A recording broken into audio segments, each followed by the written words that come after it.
big dad this week for a big, very big Champions League night. We had a massive week last week, obviously. Arsenal surprising Real Madrid, and Aston Villa did surprise PSG, certainly in that first half, didn't they? Taking the lead at the Parc des Princes. And we're back here at Villa Park. I think a lot of people feel that a tie, maybe it's not done, but it's certainly very difficult, and it's going to be a really big night for Aston Villa. The team news is just coming out, so I'll get to that in a moment. But we are live. We're live an hour before kickoff. Kickoff's at 8 o'clock. It's on Amazon Prime. If you're in the UK, I don't know what. Wherever you are in the world, I'm not sure what channel it's going to be on for you. But in the UK, it's live on Amazon Prime. So big night for Aston Villa. Can they do it? Big night at Villa Park. Under the lights. I mean, Villa Park is pretty empty at the moment, I've got to say. There isn't an awful lot of changes, certainly not to the PSG team. From what I can see, Doué has dropped to the bench. Marquinhos has come back in for Beraldo. I'll get stuck into that in a moment, though. We'll go through that in a second. I want to look at the teams properly, because I think they might give us some indications on how Aston Villa are actually going to set up tonight, and that's going to be the big question. How are they going to approach this game? Are Aston Villa going to try and maybe play their usual style, just kind of, I don't know, I guess hit Villa on the counter, hit PSG on the counter, maybe as they did in the first leg, and kind of accept that they're not going to have much of the ball? Or are they going to front foot it? Are they going to try and dominate possession? That's going to be very difficult with that midfield, isn't it? Ruiz, Vitinha, João Neves. And I'll be honest, if they did try to do that, PSG have got an attack that's very much geared up to playing on the counter, haven't they? Kvaratskhelia, Dembele, Barcola plays with a lot of pace. So there's a lot to get stuck into there. Let's just take a look at the lineups now before we take a look. So, tonight's lineups for Aston Villa. In goal, Emiliano Martinez.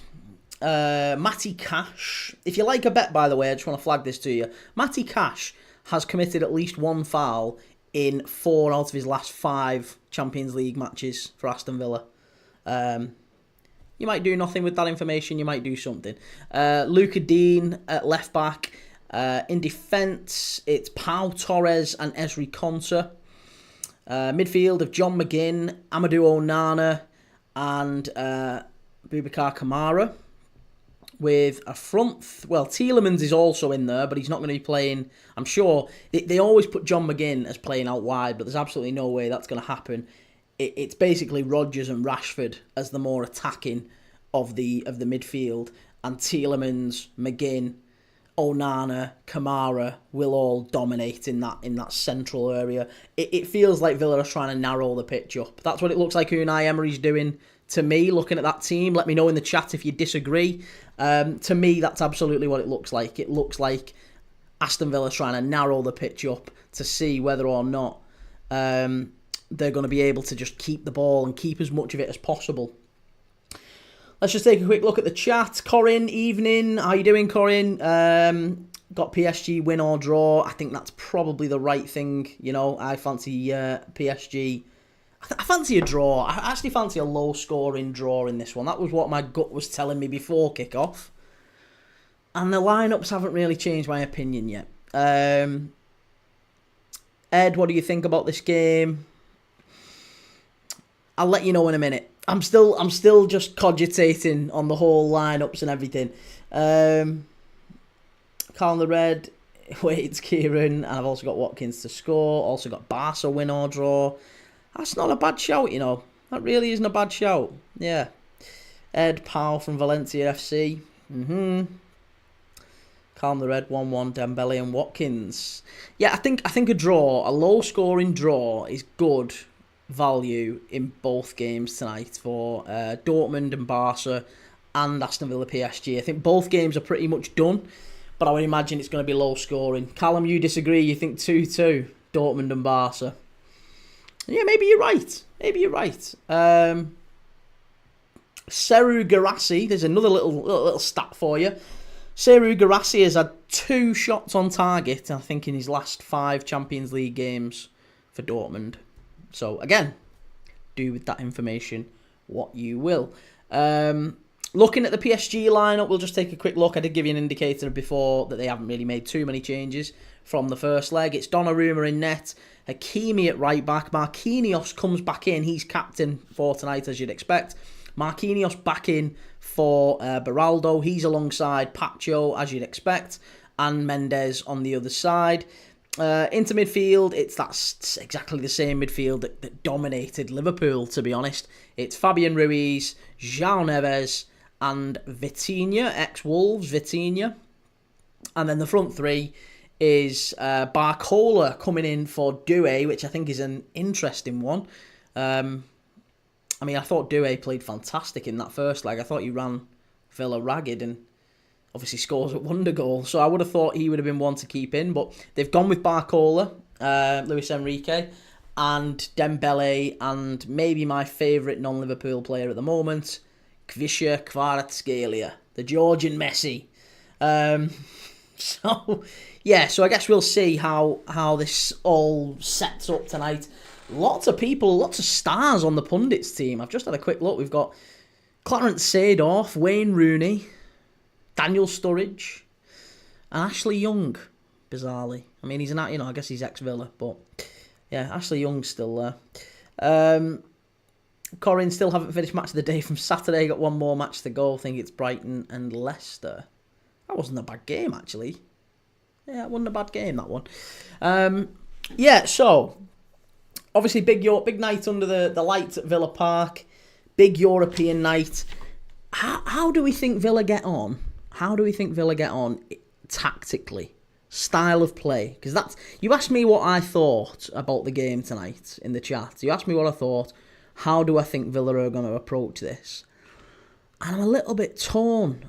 Villa, when they've played... Unai Emery's having his interview now. I'm not going to stop the live to listen to the interview. But from what I remember, Villa this season, when they played teams like Bayern and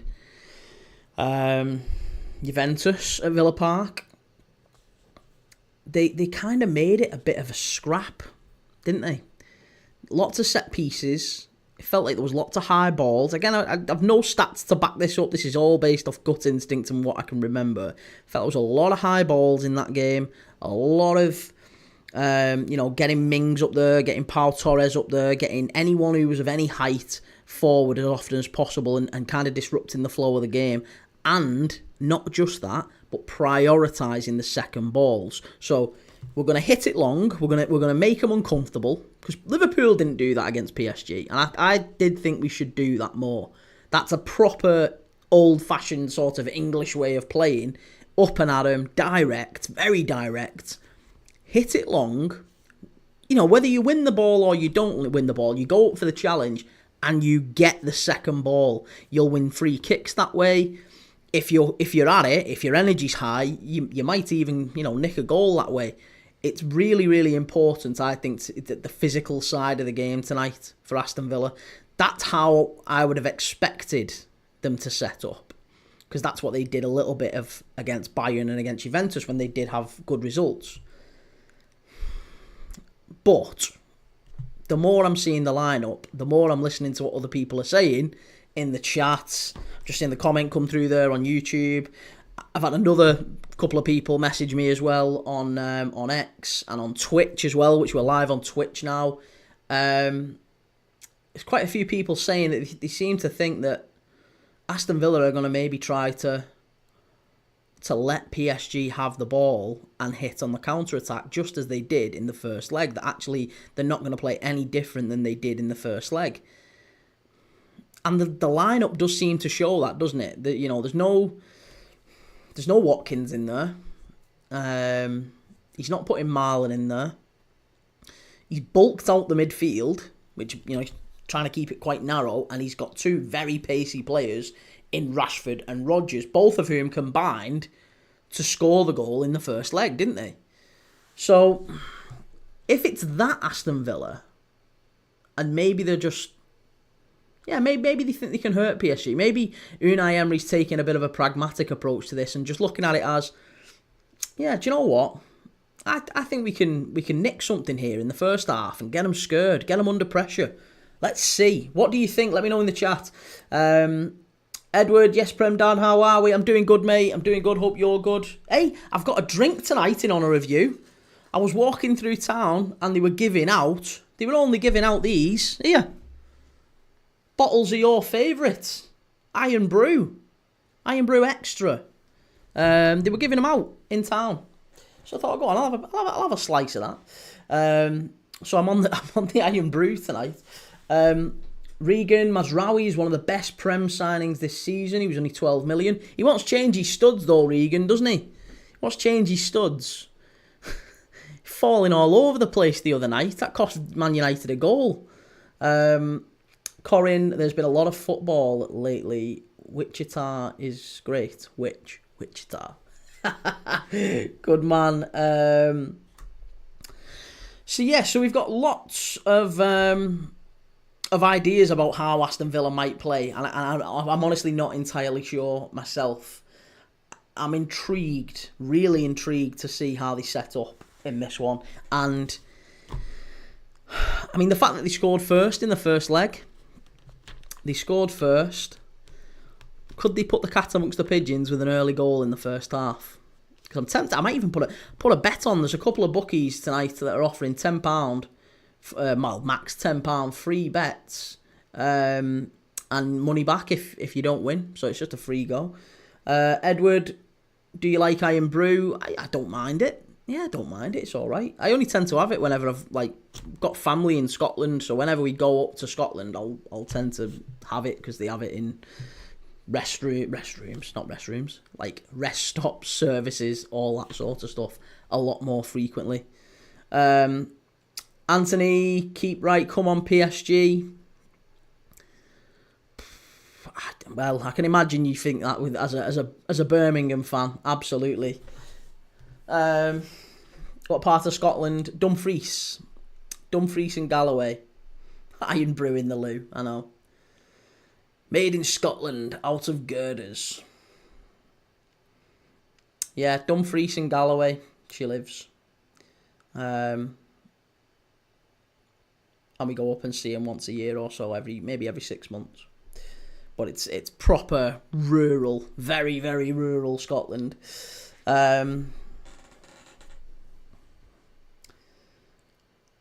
And what do we think about PSG tonight as well? I mean, look, how do they approach it? Because 3-1 in many ways is a dangerous score, isn't it? I mean, they say 2-0 is a dangerous score. That's the old expression in football. 2-0 is a dangerous score. So by the same logic, 3-1 is a dangerous score. Because you don't know whether or not to take your foot off it and sit back and kind of accept the 2-0 lead, the 2-goal cushion that they've got. Do they play it quite safe and quite reserved and allow Aston Villa to have the ball and sit back and just say, right, you come on to us, that's no problem, we'll hit you on the counter.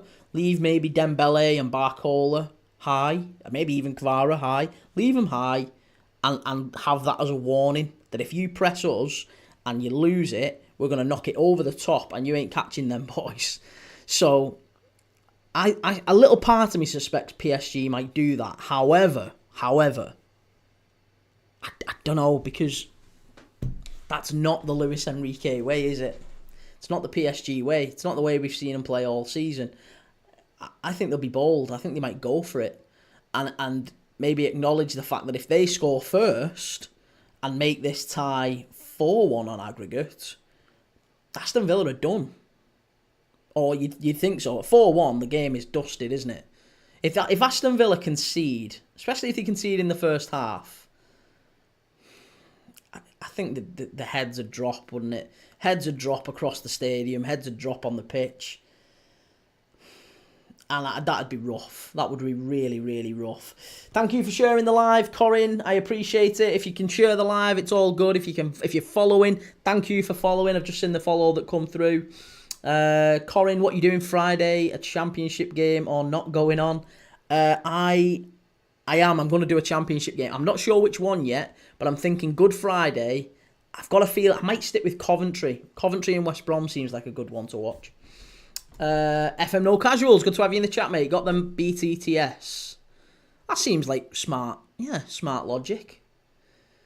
Andrew, I was going to say you don't sound Scottish at all. You're a literal Scouser. I'm not a Scouser. Not that I have any issues with Scousers, by the way. I am a Liverpool fan, but I'm not a Scouser. And if a Scouser heard me claiming to be a Scouser, they'd pull me straight up. I don't have a purple wheelie bin. I am what Scousers call a wool. So I'm not a Scouser. I'm absolutely not a Scouser. I'm kind of a mongrel. I've been all over the place. Liverpool, Manchester, Warrington, St Helens, Widnes. I've bounced about a bit. Edward, well, when you're next in Scotland, give us a shout. I will do, mate, yeah. It won't be for some time, maybe closer to Christmas. Deleted for goods, we're going to get more goals and show no mercy. Allez Paris. Well, exactly that. Maybe you're right, mate. Maybe you're right. That's exactly what I'm torn with. As an independent, as a neutral watching this, the PSG that I've seen all season would do exactly that. Would approach this and go, do you know what? We're the better team here. We're not going to come and sit back and take our foot off and invite pressure. No. No chance. We are going for this. We're going to nick one on the counter, or we're going to press you early and we're going to dominate the ball and show that we're the best team. And once we score, your heads will drop and the game will be a nice, easy... It'll be a breeze for the rest of the night. I'm sure Aston Villa will have something to say about that, mind. Aston Villa did start very, very well in that first leg. Deleted for good. Doué on the bench too is dangerous. Absolutely. That's a big surprise, isn't it? Barcola being dropped. Or sorry, Barcola being brought in for Doué. Edward, I feel a draw or a PSG 1-0 win. I think PSG or draw is what I've got my money on. I'll tell you. In fact, let's not guess.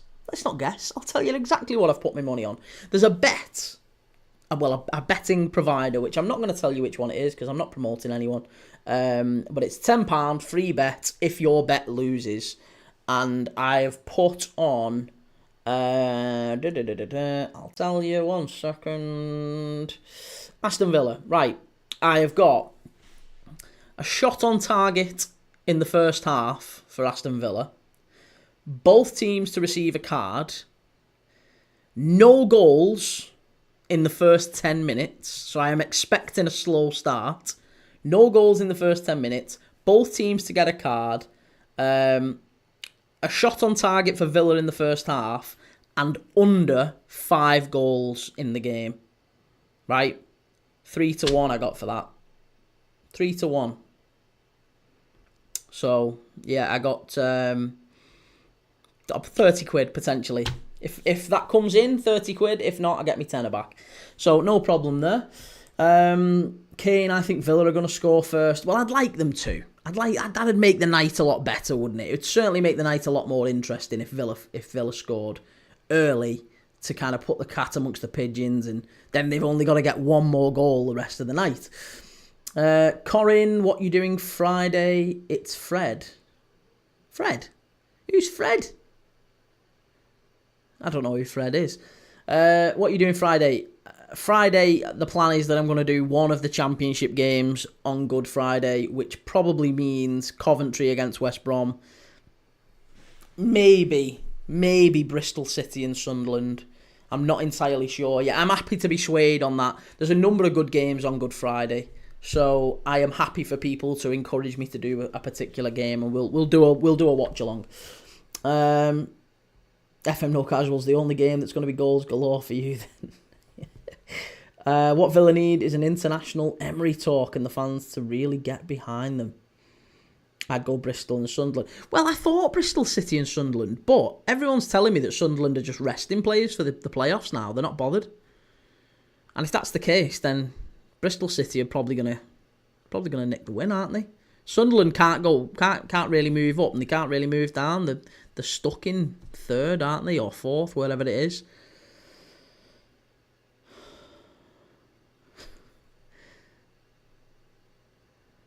Yeah. There's no way. I don't know. What other games are there on Friday?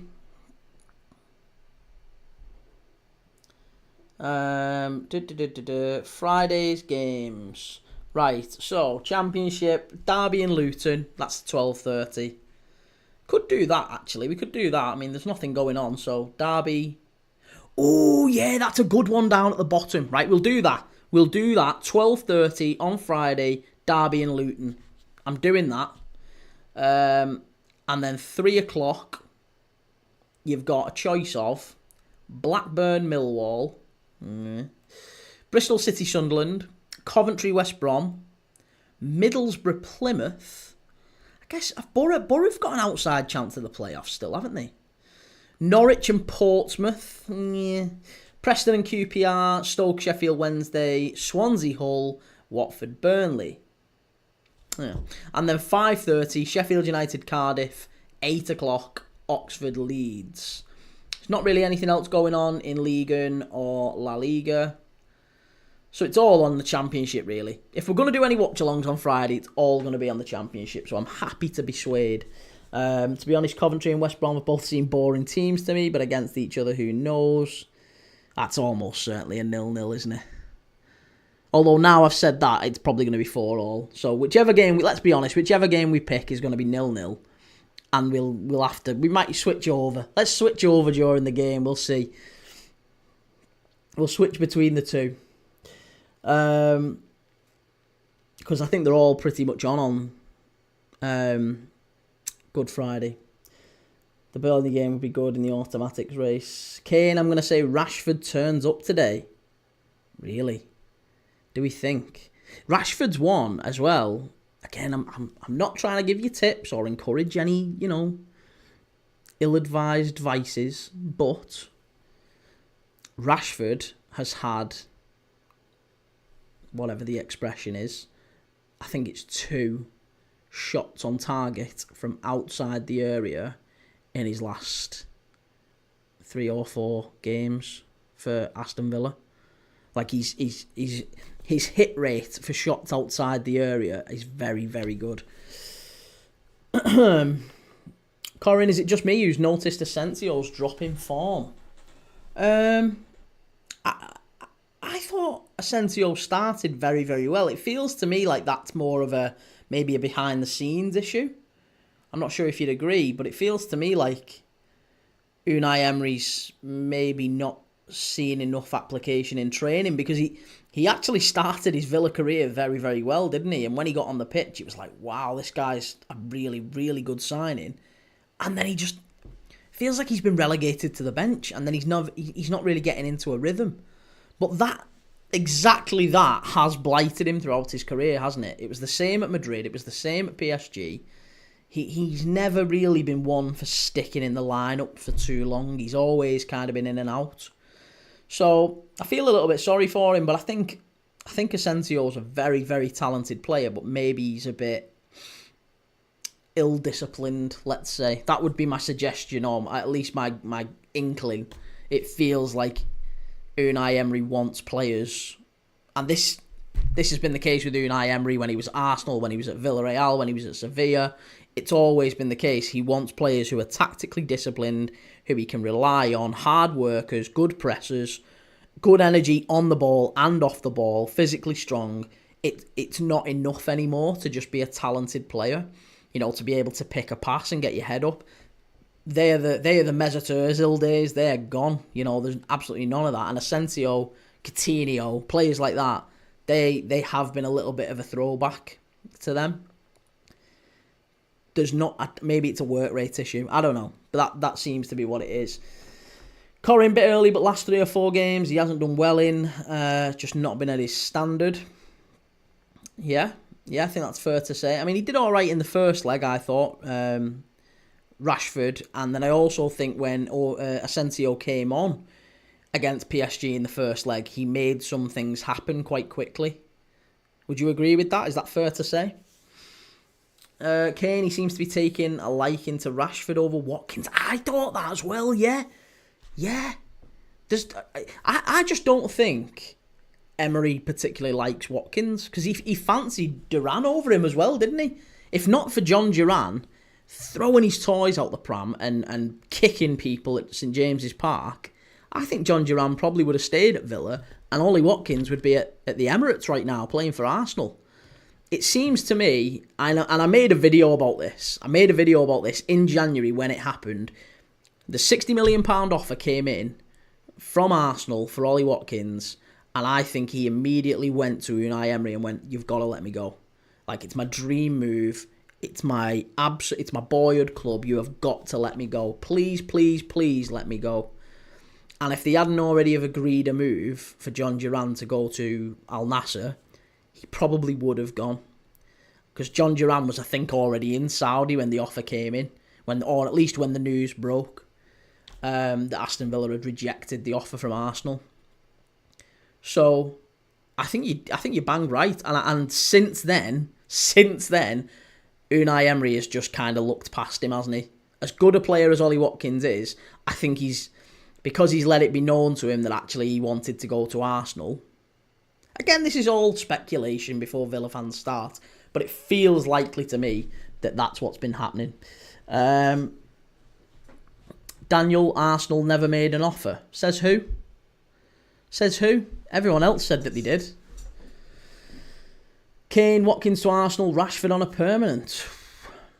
Corin, can I ask why Palmer got left out of the England squad? He was injured. Well, he was injured, but he also has 1 goal and 1 assist, I believe, in his last 17 games. Cole Palmer. He's another one whose form has fallen off a cliff. 1 goal, 1 assist in his last 17 games. Bad form at the moment. Corin, have you heard that Amorim lost it at full time versus Newcastle and was throwing chairs around? I didn't know that. No, I didn't know that. I've seen that he's trying some weird Jurgen Klopp twist in training. Have you seen that now where the players get set up in training and he starts watching them from a distance, just kind of like Klopp did with the opposition, standing on the halfway line. Amorim just kind of perches there and watches them, doesn't get involved at all.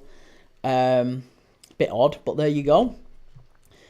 Let me see. Marcel's full of Papa, 5-4. Aston Villa. You think there's going to be goals in this one then, Marcel's? Kane, Arsenal did make an offer, confirmed by Fabrizio. So where are you saying that it didn't? Sky reported the story wrong initially. Kane, I'm rooting for Rashi to do well at Villa. Well, hey, listen, if you're right, you're right. But everything that I know, or at least everything that I've read, suggests that Arsenal did make an offer. And it was around about 60 million quid, because I was thinking to myself, that doesn't make any sense at all. 60 million quid. First off, the offer is far too much, I would have said. But I guess maybe they were prepared to pay it as a January tax. You know, the fact that he's coming mid-season and he's English and coming to another Premier League club, you have to pay a bit more for that. But the wilder thing to me was that Aston Villa rejected the offer. He's nearly 30. He's nearly 30, and his goal record is, it's not bad, but it's not great. I would have been snatching their hand off for that. If I was Aston Villa, I would have literally snatched their hand off, 60 million quid, and I'd have gone and got someone like... Well, I would have gone and got Mateta, because I love him to bits, but that's probably not an Unai Emery signing. Just looking back at the Nuno Mendes blocks against Salah in the first game against Liverpool. Corin, throwing chairs and flipping tables is a bit extreme, but burnt a manager isn't easy. Or being a manager isn't easy. Yeah, no, you're right. You're right, it's rough, but, I mean, look, he's got to be frustrated by the fact that he's dealing with players who he's kind of making known to them that he's not interested in working with them. And that must be a difficult and uncomfortable environment now that they've got still some big games to come. Well, maybe only one big game to come, but they've got some very big games. And he's certainly let at least 1 or 2 of them know that you're not going to be in my team next season. Daniel, Arsenal were willing to bid up to 40 million. Villa were only willing to accept 60. No bid was made. You seem awfully sure of that, Daniel. Again, all the journalists seem to disagree with you, but okay, let's accept your right on that one. There was certainly interest then. And I think that's worth discussing. Arsenal were interested. If they said 40, Villa said 60, even if a deal would have been done at 50 million quid, let's say they met in the middle, I still would have found that to be quite excessive for Ollie Watkins, don't you think?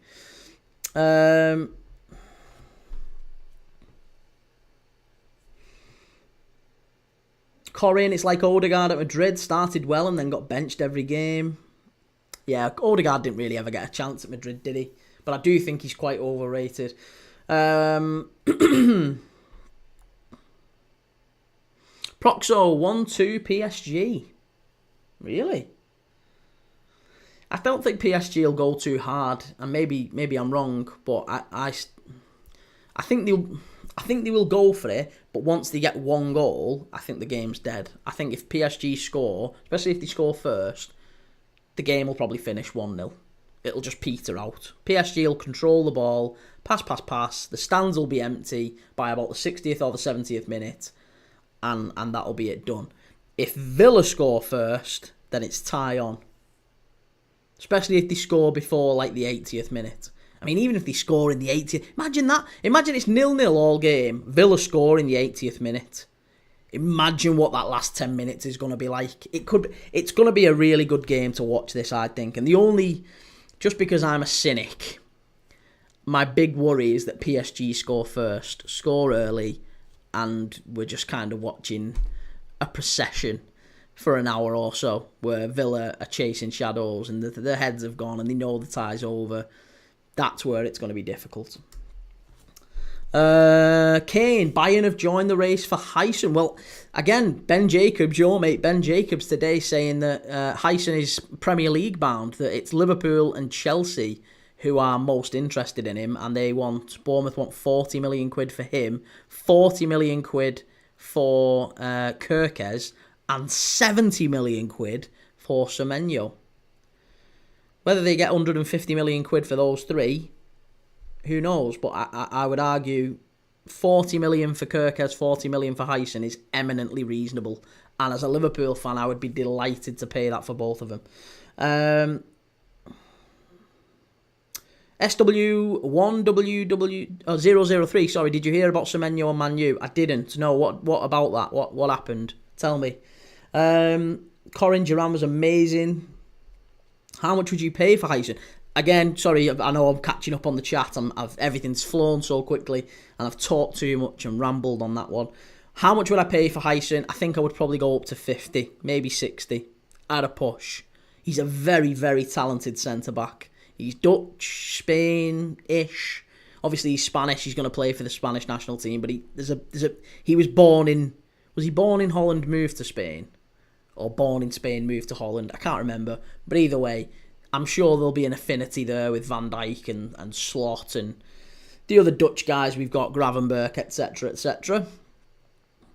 Right. He certainly made his feelings about Onana known, according to some sources. Well, apparently Onana, again, I'm not sure how true it is, but apparently Onana is now asking for a new contract with a pay increase, which is a bold move at the moment. Daniel, there's a market value, and then there's value to a team and value to find a replacement, all different. Yeah, of course, and you've got to factor all of them things in. You know, how easy is it going to be to replace? How easy is it going to be in terms of timescales? You know, are you strengthening a rival? All these different factors. How long the player has left on his contract? How old the player is? All that sort of stuff. And what the payment terms are as well, because a lot of clubs will pay big money, but, you know, like Manchester United, for example, they, this summer, may be willing to commit to big fees, but actually, they want it spread over 7 or 8 years, so you're not going to get all that cash up front, which means the club then, the selling club, can't go and invest that elsewhere. If PSG score first, it's defo over. Daniel, Arsenal should be buying 2 strikers, but don't have too many sellable assets. I can't see Arsenal, certainly, they're not going to buy 2 strikers while they've got Havertz and Jesus.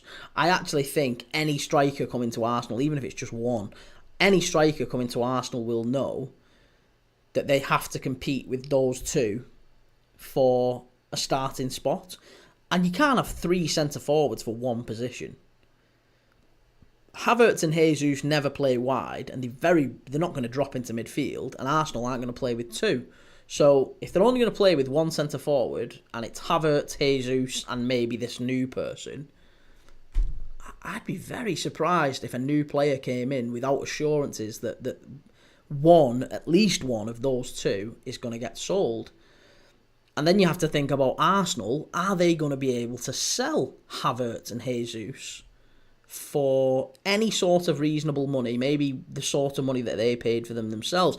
Havertz, you're not going to get 60 million quid for. Not when he's just been out for maybe 3-4 months with a big injury. Same with Jesus. Jesus has had his injuries, and even when he's not had his injuries, his form has been a bit meh. So are you going to get 40-50 million quid for him? I think in this market, Havertz and Jesus probably go for 30-40 million combined, don't they?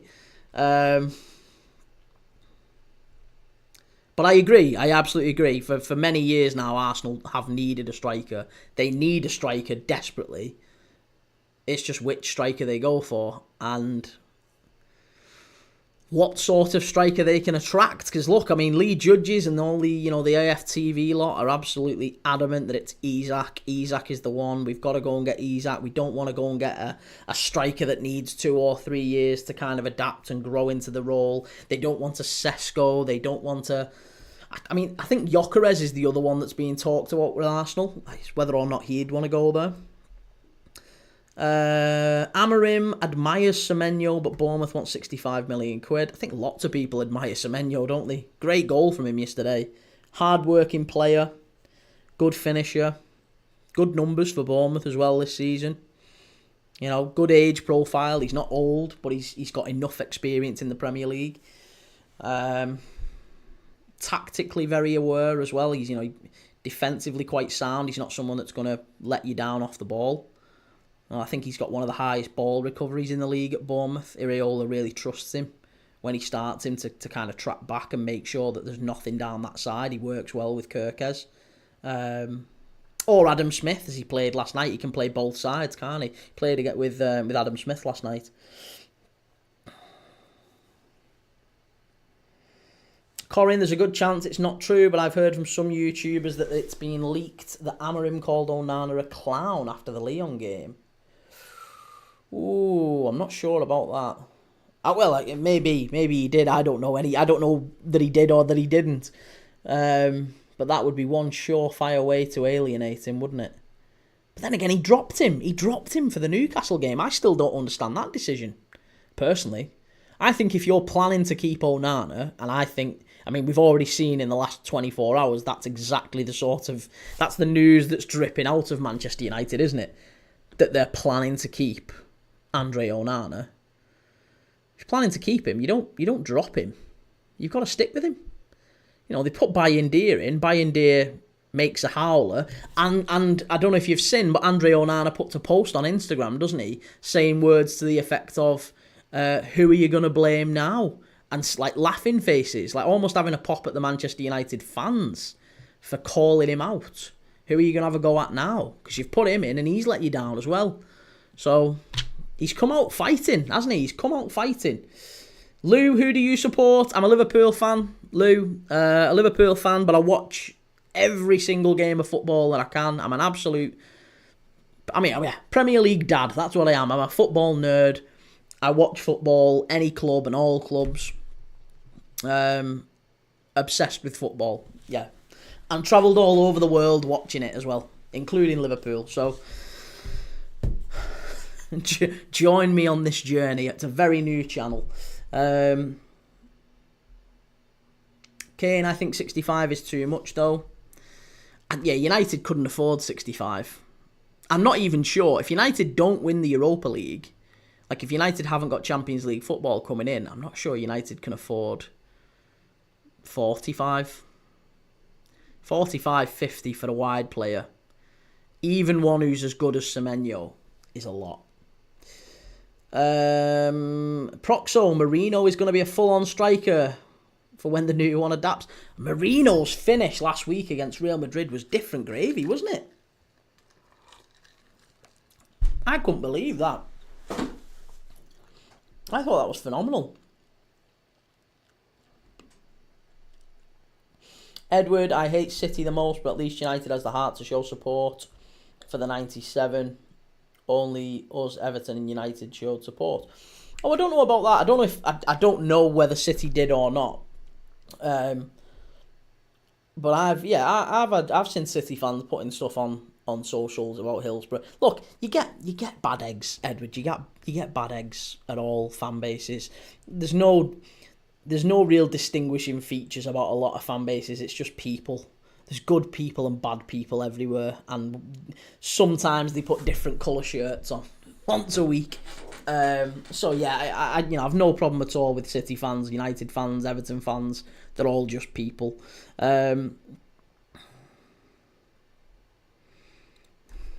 Corin, I mean, he's clearly frustrated with the team and the whole club. Absolutely, he is. Yeah, you can see that. You can see that in his demeanour, can't you?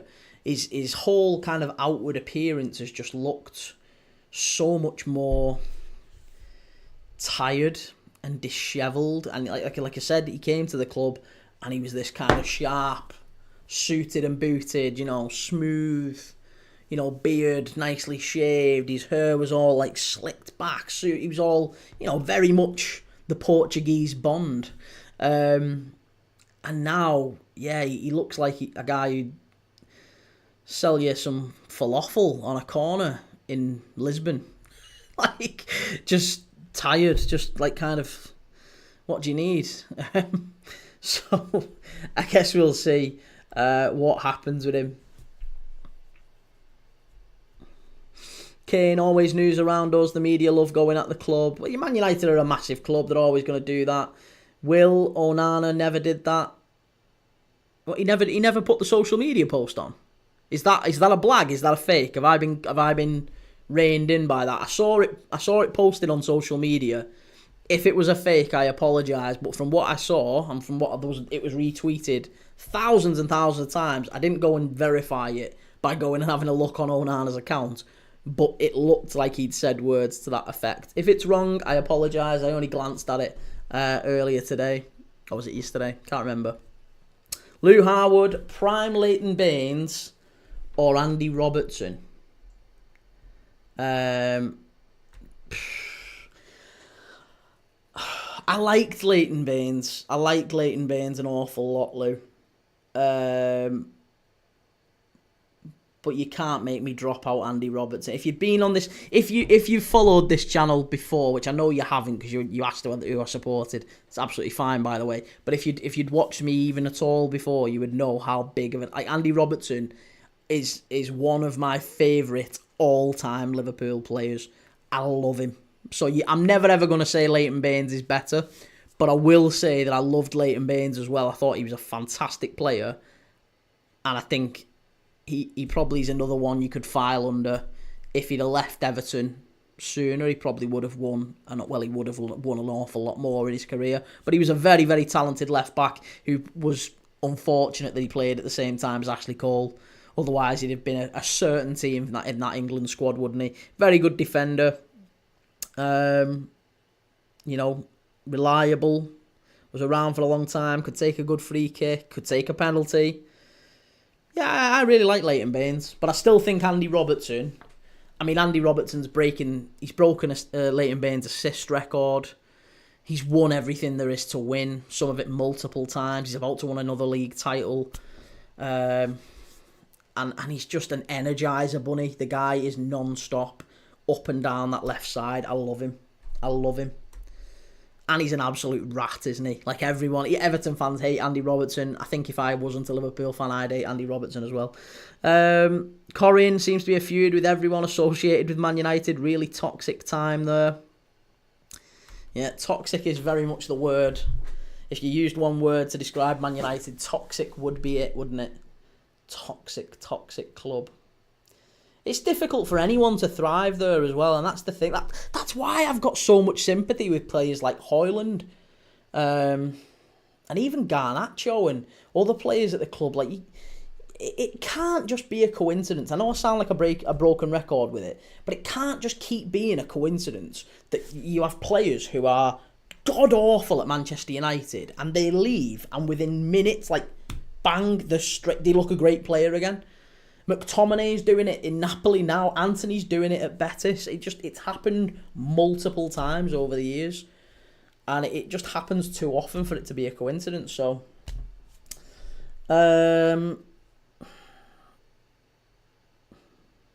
Lou, Tim Irabunum is better than Onana. Everton done Villa dirty. I think Onana's a lot better than you're giving him credit for there, Lou. Tim Irabunum does have a lot of potential, by the way, but I think he needs a bit more time, doesn't he?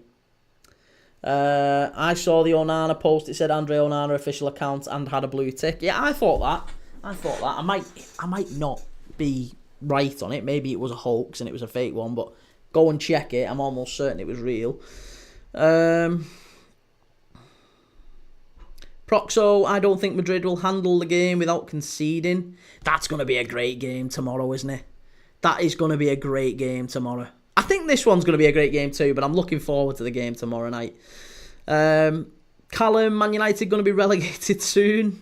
Maybe. Hey, listen, how mad is it, by the way? Can we just talk about this? Manchester United, it's April. It's mid-April, and Manchester United still haven't hit the 40-point mark. That would, used to be the number that would keep clubs safe. They've not hit 40 points yet.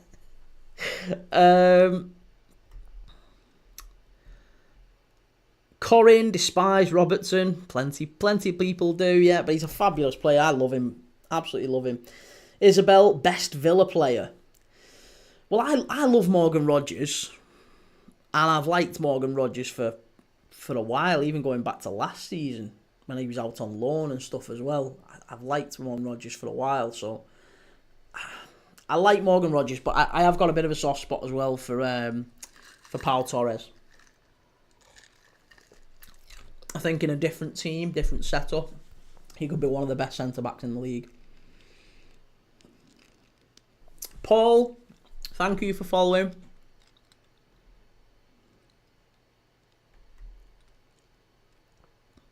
Corin, Rashford at Villa. Rashford looks a new player. Yeah, that's fair.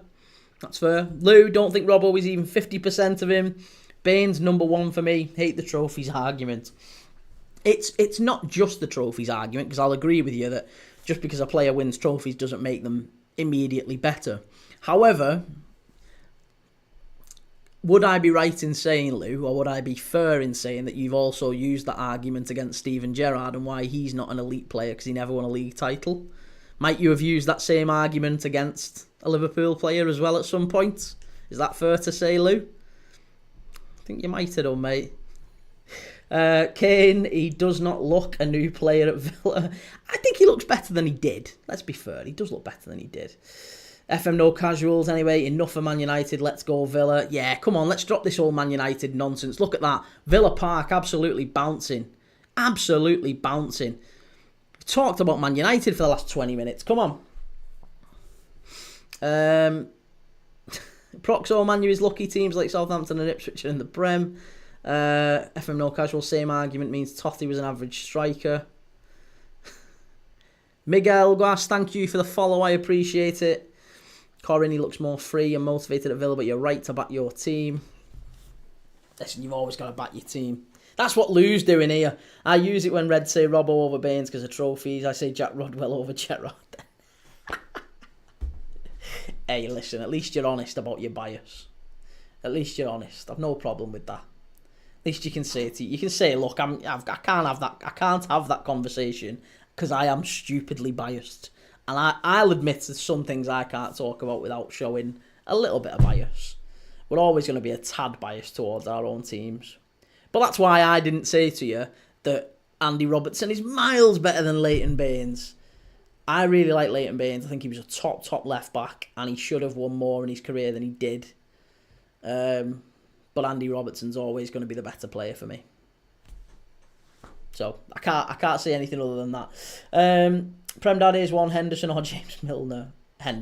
Jordan Henderson. Loved both of them, but Jordan Henderson is criminally underrated. Corin Wilson looking more motivated doesn't mean he's playing better though, and I love Rashi. I mean, he's hasn't he got more goals and assists for Villa in the last 5-6 games than he's got for pretty much most of the season at Man United. He's flying. David, Aston Villa 2, PSG 0. Do you think we're going to extra time and penalties, David? Oh, that's another one. We might be here for a while. Guys, settle in, strap in. It might be a big night where we're on the live for some time. Proxo, Arsenal fan for the month. My only bias is AC Madrid. After that, everything's fine. There's nothing wrong with that. Like you said, as long as you're honest about your biases. Lou, I'd love a proper convo about it, but there's too many doors to open for me to type. That's fair enough, mate. Callum, early Villa goal would be nice. Yeah, it would set the game up nicely, wouldn't it?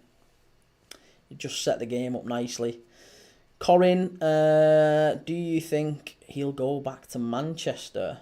No, I don't think so. Kane may disagree, of course, but I don't think so. I don't think United want him back. I don't think he wants to go back. I think it's just whether or not he can convince Aston Villa to make the deal permanent. And I don't know if at £40 million he represents good value. I've got to level with you. If you could have Marcus Rashford or you could have Brian Mbeumo, for example, who are you having? And I think Brian Mbeumo goes for about that money. Kane, he has 2 goals. I didn't just say goals, Kane. I said assists as well. He got, forget the numbers. Forget the numbers. I just think even with the eye test, Rashford is already playing better for Villa than he did at Man United. He is. You would be foolish to... I'm not saying he's playing world class. I'm not saying he's being, miles better than he was at Manchester. But he is better. You'd be foolish to say that there has been no uplift in his form or his application or his performances. He's running at players again. That's one thing you can say about Rashford. That is one thing you can absolutely say about Rashford now at Villa that wasn't happening at Manchester United. He's squaring fullbacks up again and running at him.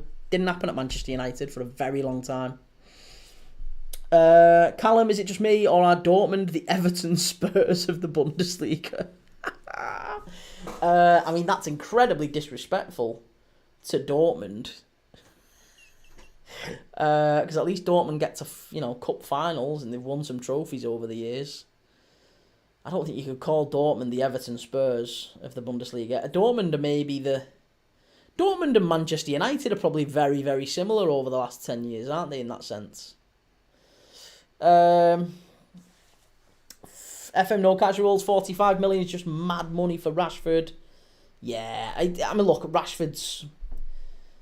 he's a good player. I think he's probably not reached his potential. And I think in the right team he could kick on, but 45 million's a lot. Finn, seen your video, the stadium is paid off and we paid all our debt off. Finn, no you've not, mate. No you've not. You've not paid all your debt off and you've refinanced, you've restructured. There is still a lot of debt for the club to manage. There's still a lot of obligations for the club to manage. Debt was refinanced and restructured to allow the completion of the stadium, and then, the debt was paid off that needed to be paid off immediately. It still doesn't mean that Everton are going to get 200 million or whatever to spend this summer. Things are going to be incredibly tight. And even if you disagree with that statement, every time any other team has moved into a new stadium, whether it be West Ham at the London Stadium, Spurs particularly, actually. I don't know too much about West Ham. I think West Ham's was maybe less pronounced because they didn't build the stadium. But Spurs definitely, Arsenal definitely, the spending dropped for a little bit. And it'll be exactly the same with Everton.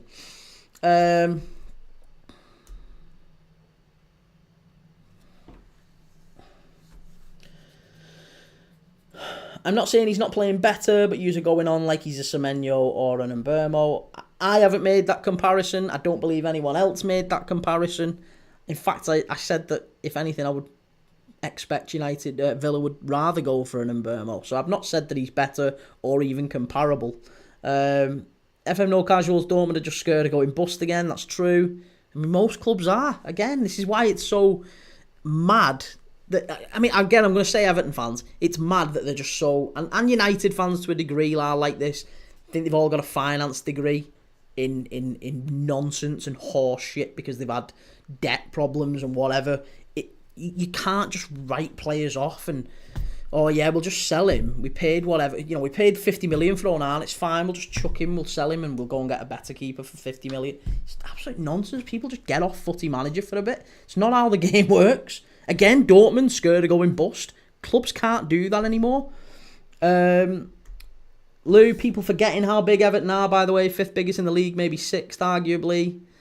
Depends what you mean by biggest, Lou. But you're right. I have never, ever argued anything other than Everton are a big club. I mean, the video that I put out that Finn is referring to about me saying Everton haven't got an awful lot to spend this summer and probably will not spend an awful lot over the next couple of years. They'll be doing, as you'd expect, kind of loans and frees and moving players. Maybe Branthwaite leaves and they bring some players in for that. The Jake O'Brien deal, that's actually been quite a good one, hasn't it? Things like that are what Everton are going to do over the next few years to try and build the team back up in a gradual way. But I also said in the very next video that Everton are one of the founders of the Premier League and you can't just write them off and disregard them. They're still one of the biggest clubs around.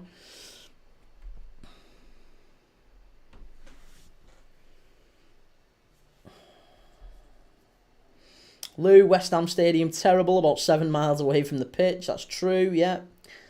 Rune, good to have you in the chat. Proxo, let's pray for a Villa early goal. Yeah, let's hope so. Vivaldi, Barca. Maybe Barca can get something in tonight and beat Dortmund quite comfortably. They could win that one 7 or 8-0 on aggregate, couldn't they? Kane, I wish we were in a position to get Heisen, but we're not. Again, finances are going to really constrict United this summer. Lou, Alcaraz behind a 15 to 20 goal striker with Ndiaye left wing and a new right wing is what we need. 15 to 20 goal strikers don't grow on trees though, do they, Lou? That's the problem. And, Alcaraz, Moyes isn't starting him and they want 15 to 20 million for him this summer. Is it Flamengo want 50 to 20 million quid for him? You're not getting him. Or if you do, I'm not sure that's good value.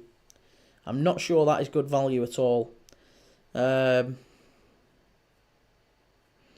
I'm getting criticism as we speak for the fact that I said Everton will go after players like Adama Traore, who is available on a free this summer from Fulham. He's 29. But he has as many goal contributions as Iliman Ndiaye does. So you'd be mad not to go after players like that on a free when you've got Jack Harrison there currently wasting a place in the squad. I think Everton would be mad not to go for him.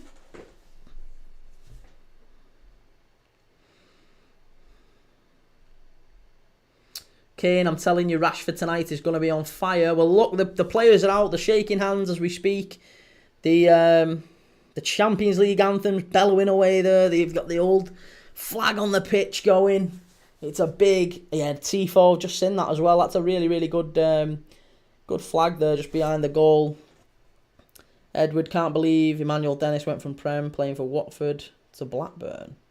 Did he? Isn't he at Forest? Alcaraz is class, like a Timu version of James Rodriguez, but good enough. I don't mind Alcaraz. I think he's. What game was it now? Was it Palace? Palace away when he played. I think he got an assist and maybe a goal in that game for Everton. And I said in the post match that I thought there was a little bit of the Coutinho about him, which is big praise. He's a very, very talented player. It's just whether or not he can adapt to the Prem, and I'm not sure he's a gamble that Moyes will take 20 million quid on, because he'll have a budget this summer, Moyes, won't he? And it ain't going to be a lot. Unless they sell Branthwaite, which is eminently reasonable and possible. It could happen. Ethan, hi. Good to have you in the chat, mate. Corin, how much did Everton pay for Ndiaye? I think it was about 20 million quid. Yeah, about 20 million quid they paid for him. And again, Ndiaye's a good player. He is a likeable player. He's obviously Everton's best player after Jared Branthwaite. I think that's probably reasonable to say. but his numbers aren't the best. Like I say, Adama Traore's got the same goal contributions as him this season. So, he kind of drifts in and out of games. I'd like to see him get some more numbers, some better numbers.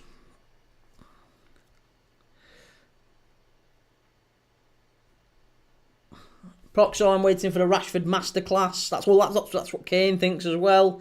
Lou, 12 million they want. Take that. It's only 12. I thought it was 18. Could be wrong on that one. Finn, 18 million. It is 18, isn't it? Oh, sorry, that was Ndai. Apologies.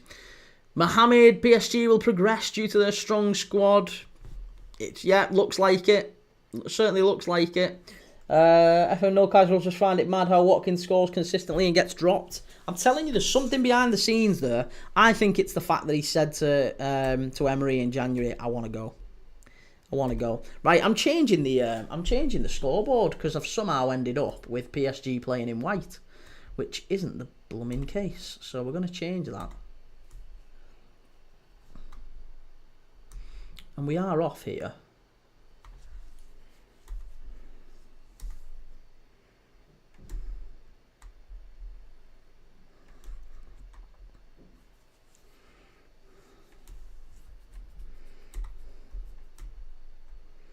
Come on. Right, there you go. That's better.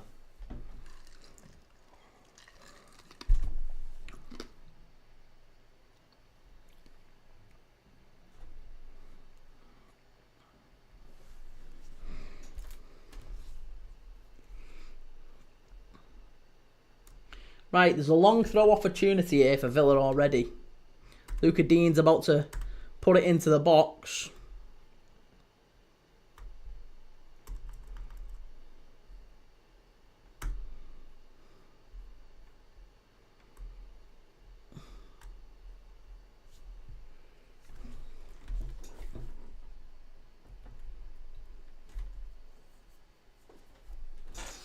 Finn, do you think Everton could get Delap with his relegation clause? No, I don't think so at all. I mean, again, depending on who you wish to believe, who you want to believe, Delap has let his agent know that. I mean, there's an awful lot of interest in Delap because of the 30 million quid release clause, and he's let his agent know. Again, this is all coming from the likes of Ben Jacobs and various other journals that are well respected, saying that he's told them he doesn't want to play for Manchester United or Spurs, which were two who are in for him. He wants to be playing for an Arsenal, a Chelsea, a Liverpool, a Champions League club. Onana's just flicked one on at the near post there, and Donnarumma just pushes it away. It wasn't going in, I don't think. Oh no, it was flicked on the near post by Neves. Actually, it was nearly an own goal, that one.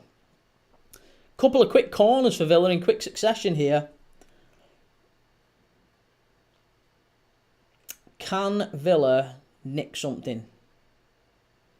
Early doors. Let's see. Finn, if the money is right though, depends how much. Well, the money won't matter, Finn, will it? Because the money is set. It's 30 million quid, isn't it? That's how much it'll cost to get him out of Ipswich. He's got a transfer release fee, so you can't pay more than that. Ipswich, once you paid 30, that's it. Ipswich have got no preference on it. They only get 24 million of that, and 6 goes to City. So, I can't see Everton offering him big wages. I think the only thing that Everton would have to offer Liam Delap over other clubs would be, if you came in here, you would be starting as our central striker, like 100% of the time. FM No Casuals, tap the screen, folks. Oh, thank you. Yeah, if you can tap the screen and give us a repost and give us a share and all that good stuff, it massively helps. Thank you very much for everyone who is sharing and liking the live. Makes a massive difference to the channel. Again, if you haven't already, get over to YouTube. Please go and subscribe on YouTube. I'm posting videos every single day on there, trying to grow the channel. We're only 3 months old. Premier League Dad was set up in January of this year, so we're on almost on 5,000 subscribers since then. TikTok's even newer than that. So, but we're live for every single game doing watch-alongs. We're going to be live this Friday for Good Friday in the Championship games, and we're live every single day watching footy. That's how much of a nerd I am. So even if you're busy and you don't get the chance, you can stick your phone on and watch it with me. Proxo, PSG locked in their box so far. Yeah, McGinn's picking up some good positions in midfield. That's a foul, I think. Does he give it? No, the referee's not giving it. He's played on. Referee's already started to be quite letting things go. There's been a couple of tackles flying in already that I think he's prepared to let the game run. Proxo, you stream for the Championship. Well, I am this Friday only because it's Good Friday and there's no other football on. So there'll be Championship games on Sky and various other ones. So I am going to stream the Championship this Friday, yes. Gripper66, Delap was on loan at Stoke. He was dog style on loan. Stoke could have had him for 10 million. Yeah. Oh, he was dog shite, not dog style. Dog shite on loan. Stoke could have had him for 10 mil. Listen, that's often the case with players, isn't it? Where they go to a... I mean, where did Harry Kane went to Leicester? Remember Harry Kane nearly signing for Leicester? And Norwich was another one. There's a load of players, but it never quite works out. Edward, gonna have you on and play some FIFA. Nice, mate. Finn, what about Chris Rigg? He has something where if they don't go up, he can leave, doesn't he? I mean, Chris Rigg's still only... Is he 17 or 18, Chris Rigg? Been a very talented young player. I think Everton would be a good move for him. Dembele's in here behind the Villa defence. If he gets this right. Ball into the box. Chance! Ooh, very nearly. Cleared away by Villa, by Luca Dean. Kane was at Millwall as well. He got about. Yeah, he got about. But Chris Rigg, I think, will be an interesting one. If Sunderland don't go up, then yeah, I think maybe there's an outside chance he moves on. Same with Joe Bellingham as well, by the way. Joe Bellingham's been impressive for Sunderland. So I think there's a few that might move on from teams that are in and around those playoffs. Some good players in there. Proxo, Spanish viewer here. Don't expect anything more from this ref. Or is he a bad one? I'm hoping to move to Spain very soon, Proxo, with a bit of luck. Ben, how are we, Key? Very good, mate. Thank you. How are you? Good to have you in. I think there's a load of players, though. There's a load of players this summer who you might not expect to move on, but I think will. Like Liverpool, I can name 4 or 5 players in that bracket who you would think, oh, do you know what? They're really sound at Liverpool, but I think they'll go. Like I said, Diaz, Nunes, Jota, Harvey Elliott, Kwanzaa. There's rumours that we are trying to get a deal going. Liverpool trying to get a deal going with Newcastle for Isak, involving Kwanzaa plus money. Jarrell Kwanzaa plus money. I don't know how much money, but I wouldn't be adverse to that. And I think that wouldn't actually be the worst deal for Newcastle. Oh, Aston Villa, I've got a chance here. Great defending that by Marquinhos. Rashford wins it back. Good play. Wins a throw-in. That was fantastic play, that by Marquinhos. Coming off there, coming around, sensing the danger. Really, really good play. Reece Crownshaw, I think Villa will do it. Well, they've started well. They've certainly started well. But PSG, this is where they're difficult. This is where you can't really... You just can't bet against PSG. Kvaratskhelia here. That might be a foul. No, ref lets it go again. I told you, this referee, he's letting things go. And I've no problem with that, as long as he lets it go for both sides. As long as he lets it go for both sides. Kyle, thank you very much for the follow. Thank you everyone who's following, who's new. Appreciate it. Again, if you can go to YouTube and follow and subscribe as well. New videos coming out every day. You can find me on X as well, Premier League Dad. And I'm live on Twitch as well right now for the first time.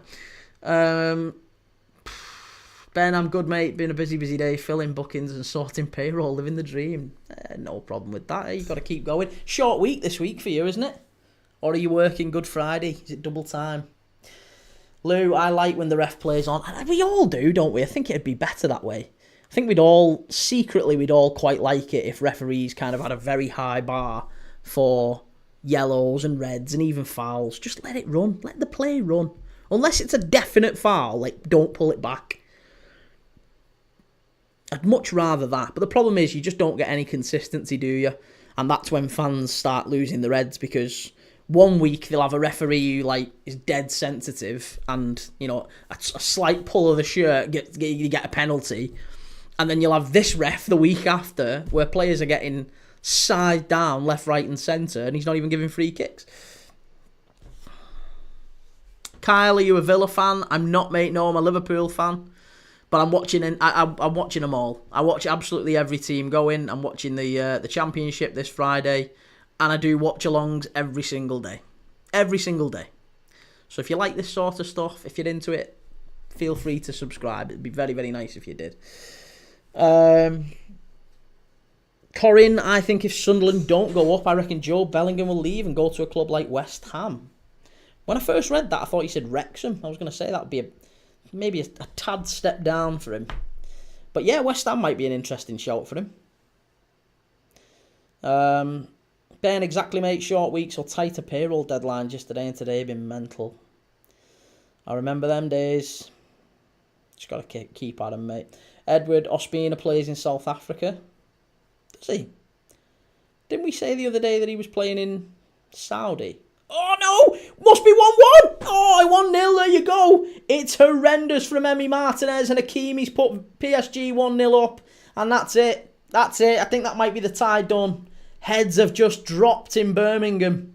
Thousands of heads have just dropped in Birmingham. You can see Emery saying it straight away. Come on, get back into it. Get back into the flow. You started the game so well, but it's a howler. It is a howler from Emi Martinez. Make absolutely no doubt about it. It's really poor. It's really, really poor. Emi Martinez has to do better. I think he's got to do better there. Kyle, hate how refs stop when someone's on the floor. They should only be stopping when it's an injury. Yeah. He's onside here, Kvaratskhelia, and you can see there's a run through the middle of Dembele. I don't know what Martinez is doing. Oh, he comes out, and I think if you come out for that, you've got to get it clear. You've got to get it clear. I mean, it's a good finish from Hakimi. It is a good finish. You've got to give credit to Hakimi for following in. You don't expect your right back to be there in the penalty area. But wow, it's a big error. It's a big error on a big night from Emiliano Martinez, and that's rough for Villa. Very, very rough. Dortmund penalty. Oh, now that might put the cat amongst the pigeons back in Dortmund. Proxo, I trusted Emi, man. It's surprising, isn't it? Very, very surprising. I didn't think he would do that tonight. Reece of Villa playing 3 at the back. I think they're playing with a back 4, but Kamara's almost playing as like a sweeper. He's dropping in. Kane tie over now. Looks like it, doesn't it? I'm just relieved. Please tell me that was Dortmund are 1-0 up. Please tell me that was after the first 10 minutes. Did that goal go in after the first 10 minutes, or have I got that wrong? I bet it wasn't, was it? When did he score it? 11th minute. Get in there. Oh, thank God for that. I had no goal in the first 10 minutes. I bet it went in on like 10:01. Oh, that's a result. That's a result. 11 minutes. Get in. Get in.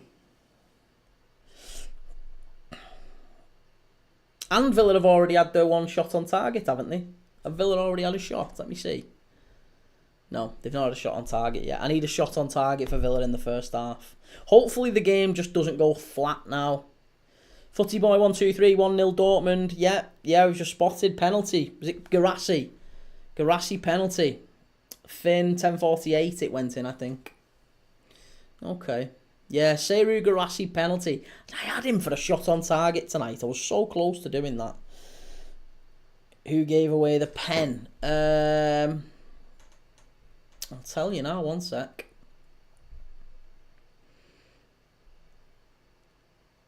Chesney. It was Chesney. So I'm guessing someone ran through and Chesney came out and cleared him out. I still find that whole story mad, by the way, that Chesney was retired, sat on a beach, and was it ter Stegen got the injury, big injury, and Hansi Flick just said, "Oh, listen, Wojciech, do you fancy getting off the beach and coming and playing in the Champions League for us?" He's now like Barcelona's starting goalkeeper. What a guy. Dortmund on good form. 2-2 draw with Bayern, 1-0 over Barca currently. Well, they've still got a way to go, haven't they? They've got 3 more goals to make back up on that one. Barca's being shit. Barca have got a lot of work to do. Dortmund have got a lot of work to do in that tie to try and get it back on. I think as it stands, you're still looking at PSG and Barca going through quite comfortably now, aren't you? The way the 2 games have started. Dortmund might make more of a game of it in the other one, but this has already settled into the game that I feared it was going to be.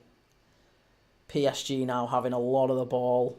Villa, you can see, and it's not a criticism of Villa. It's as you expected them to be. It's just flat, and it's going to take an awful lot of rousing to get them back up, because they know now they need 3 goals. 3 goals, and it's still doable. It is still doable. There's a long way to go in the game, but they need 3 goals without conceding any more as well, and that's going to be difficult, because the few times they've pushed forward, PSG have had a couple of chances on the counter-attack and obviously punished them with 1. Corin, is Chesney on loan or a Barca player? He's a Barca player. He was out on... He was on holiday, and Hansi Flick phoned him up.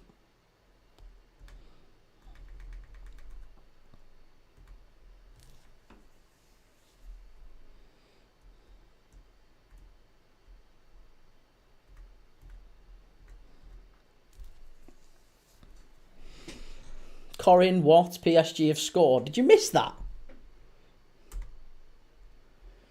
Dortmund have had 4 shots on target in 13 minutes. Blimey. Well done, Dortmund. Keep going. If it gets so bad that Dortmund are maybe 2 up or 3 up maybe, and this one's done and dusted, we'll maybe switch the 2 over. We'll have a look on the other side. Corin, who scored for PSG, completely missed it. It was Hakimi. It was a clanger by Emiliano Martinez. It was a simple ball across the face of goal. Martinez comes out, should really claim it. And he ends up pushing it out to an on-rushing Hakimi, who's arriving late in the box, as you'd want him to. Arriving late in the box, and he smashes it into the top corner. Martinez can't do an awful lot about it. But, yeah, it was a poor piece of play by Martinez. Proxo, not a good start by Barca on the ball, losing possession here and there. FM No Casuals, Rashford OG. Here we go, Villa have got a chance here. 3v2 if they get it right. Big chance. Rashford, hit it. What are you doing? Hit it. Oh, come on. You got to be faster than that. Do you know what? That's where teams always bother me. They get into those goal-scoring positions and they slow it down at that point. That's when you need to quicken your play up. Villa have got a corner now. Pacho came across well there to keep Rashford out.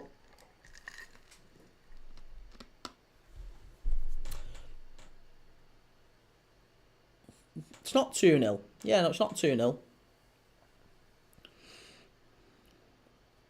Offside.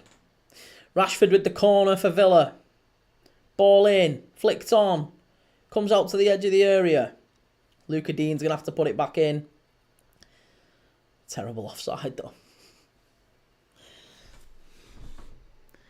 Come on, Villa. Right, let's get a little...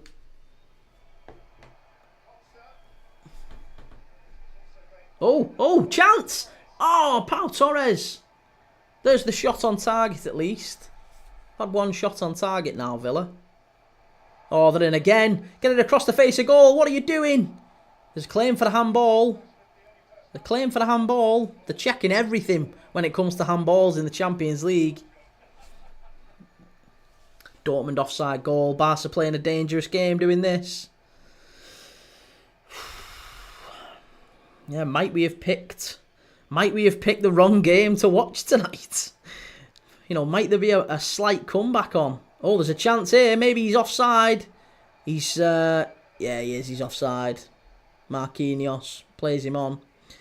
Reese, random thing to bring up to you, but do you remember the 6'6" striker who used to play for Birmingham? Yeah, Nikola Zigic scored in the League Cup final for Birmingham, didn't he? Nikola Zigic.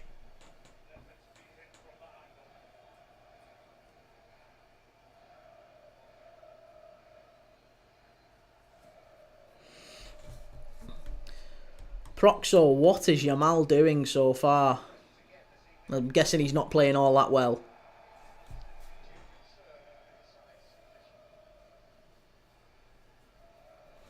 Can Barca do a Sheffield Wednesday? Edward, he's the same height as me and I'm not even 21 yet. You're 6'6". Jesus Christ, Edward. Reece, yes, he did. Thanks for bringing that painful memory up with Ben Foster in goal for Birmingham. Oh, God, yeah.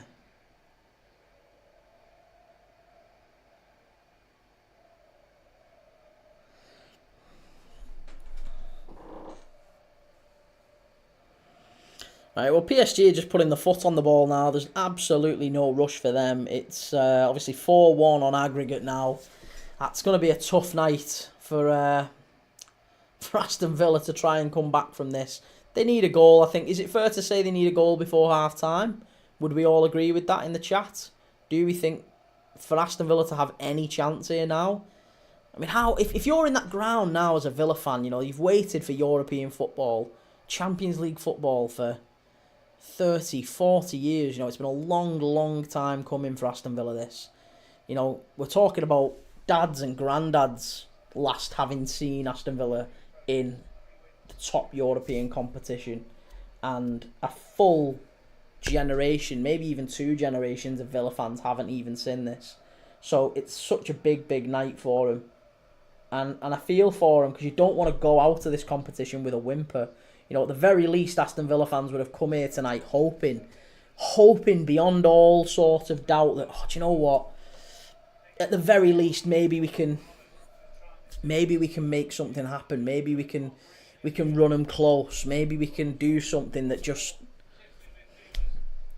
puts them on the back foot. And then at least they go out fighting. That's what you would have hoped tonight. If we're going to go out, we're going to go out fighting. We're going to know that PSG, they're going to feel like they've been in a game. The last thing you want is you get all up for this big European night. PSG come, score within 10 minutes, and the rest of the game is a damp squib, a whimper. But Villa are fighting. To their credit, they are still fighting. There is still a little bit of energy in them. Callum Dortmund, 6 attempts, 5 on goal.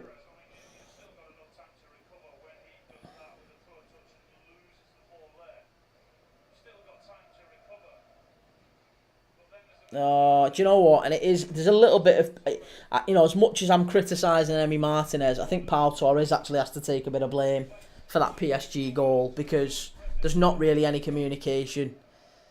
Pau Torres actually hits it onto Emi Martinez and then it skids out to the end of the edge of the area. Yeah, it's mad. It's absolutely mad to think that that's what's going to cost Aston Villa. Do you know what, actually? PSG have benefited now from 2 goalkeeper errors, haven't they? Because that exact same thing basically happened with Liverpool and Alisson and Kanate in the second leg, against Liverpool. Villa are in down the left-hand side here. Cuts inside. Shot! Oh, just wide from Morgan Rogers. Opened his body up nicely there. And it's curled just wide of the left-hand post. Donnarumma was diving. He was worried. He had him a little bit concerned there. Reece, Rafinha, passable Ballon d'Or winner. Listen, if anyone other than Mo Salah wins that Ballon d'Or, it's a total travesty. Scouse House don't want Arsenal or Madrid to win the Champions League. I don't think they will. I genuinely believe we're watching the Champions League winners tonight here. And I don't really mind that because they've never won it, and they deserve it, to be honest. There's been some good PSG teams over the years, and this is another very, very good one. So I've no problem with them winning it. But then, yeah, Corin, Rafinha should win Ballon d'Or. Why? Why? Can't have an ex-Leeds player winning Ballon d'Or. Salah's got to win it. He has to win it. It's madness to think anyone other. You can't just give it to the player who wins the Champions League. Salah has been objectively the best player in Europe, the best player in the world this season. The goals, the assists, he's breaking the Premier League record. You can't not have him. Onana, crossing, it's cleared away. Scouse House, I do take. PSG take it surely, yeah. I think Barca in Champions League, defo Barca and Madrid final. Do you really think, Corin, that Madrid are going through tomorrow?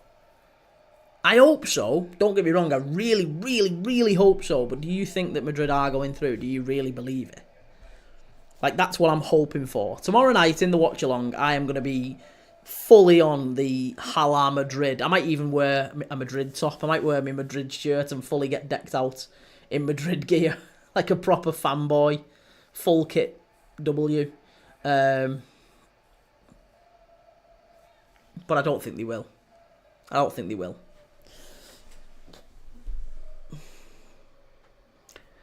Corin, Rafinha's performed in every game, even big games, but Salah, I don't know, he's not. Rafinha's played very well this season, so I'm not going to do him down, but I just don't think he's been anywhere near the consistency that Salah has. Corin, I really think Real Madrid are going to win. I want more bottles of Arsenal fan tears. Oh, yeah. Imagine that's what happens tomorrow night. You'd sleep like a baby, wouldn't you? You'd sleep like a baby with a big smile on your face tomorrow night. Oh, it'd be such a good night. And I'd wake up on Thursday ahead of Manchester United going out as well, which is another game that's going to make me sleep like a baby. I would love it. Oh, Aston Villa win it back in the area. Very nearly, very, very nearly. That's good play by PSG. They are some team, then. They are some team. It's 4v2 here if they get this right.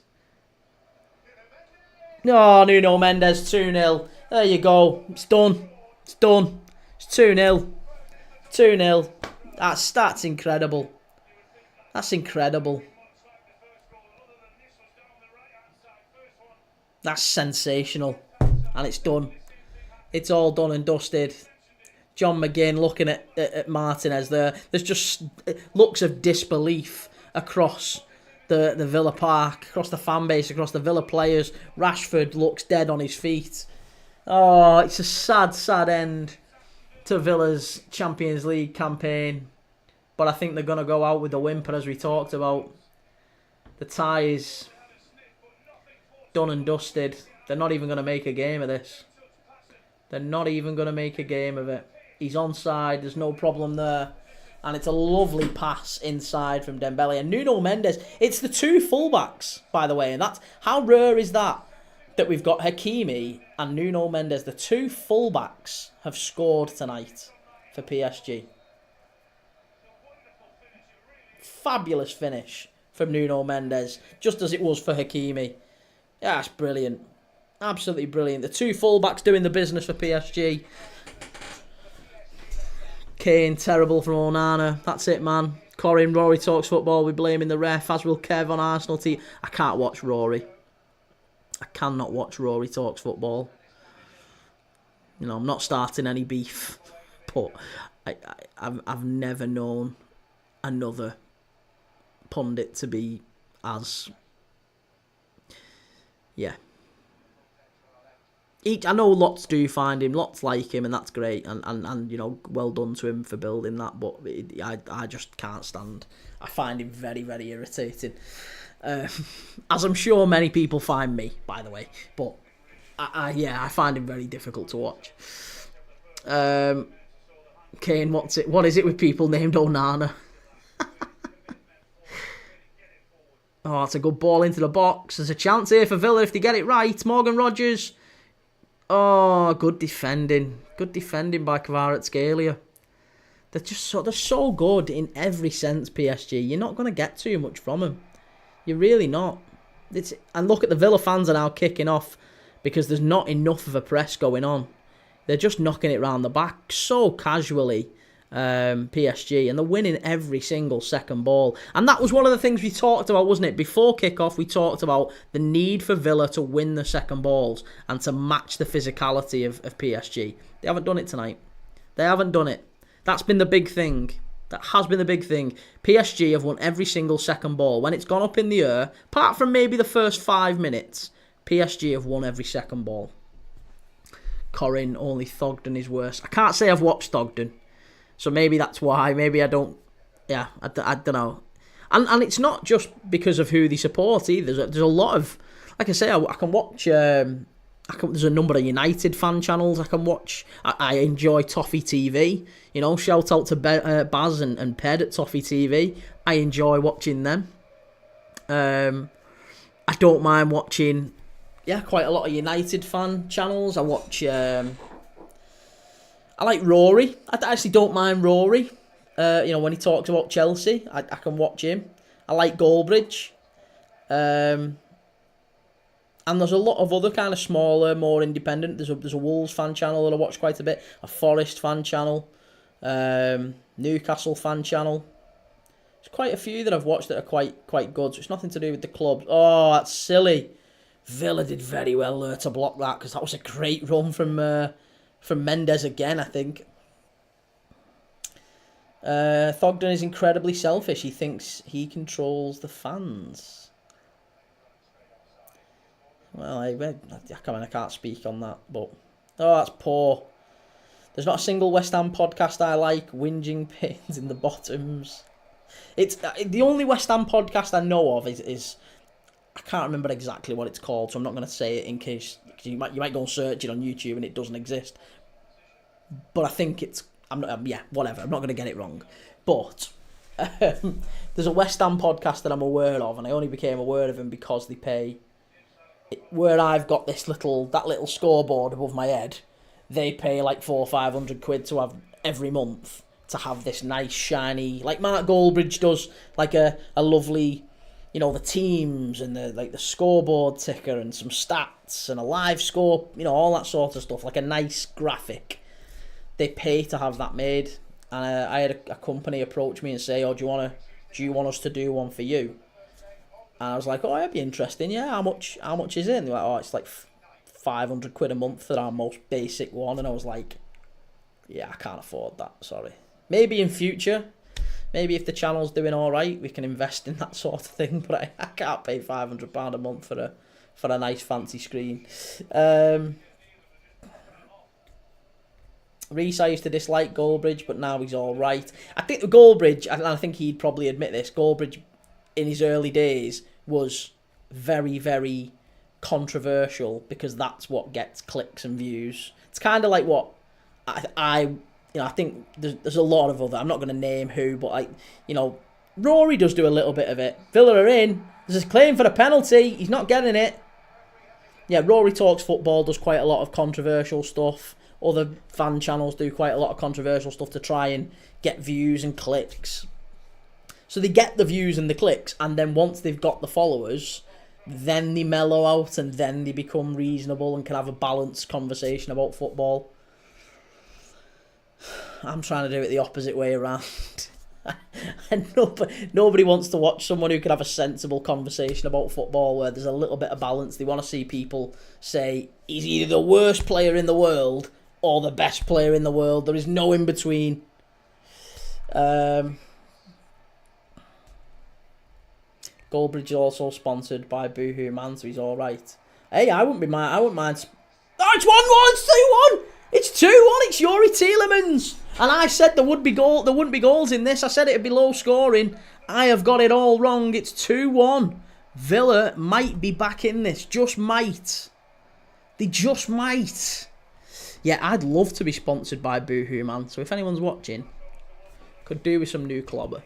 I've not got anywhere near enough of the views for that. But hey, if you just want to help me, share the video, subscribe to my YouTube. Maybe in a few months, I can afford to, maybe I need to start, graduate. Maybe that's not Boohoo Man straight away. Maybe I start off with like a Premier League Dad sponsored by Lidl Shoes.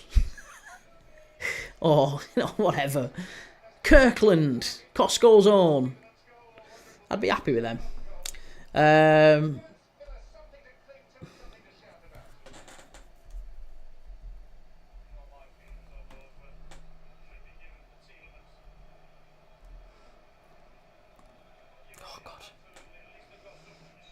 Scouse House, I wouldn't even bother. 500, laughable that.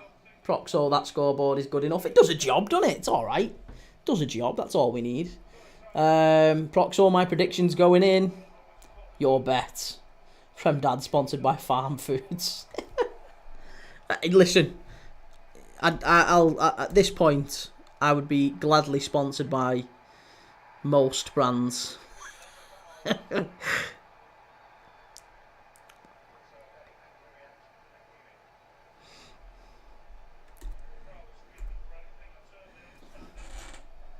I could get you a sponsor if you want, no guaranteed, but I can try my best. Listen, if you can, you can. If you can't, you can't. I'd very much appreciate any help. But believe me, you're doing me a massive favour by, well, you're not doing me a favour, I guess. If you enjoy it, you enjoy it. But you know what I mean? I appreciate you just watching and following and subscribing and sharing and liking.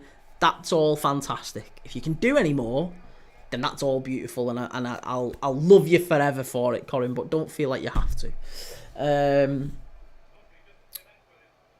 That's well good enough, mate. He's not just any old dad; he's M&S dad. Oh, thanks for the follow, Badrilla. Thank you for the roses, Lion. I appreciate that. Thank you very much.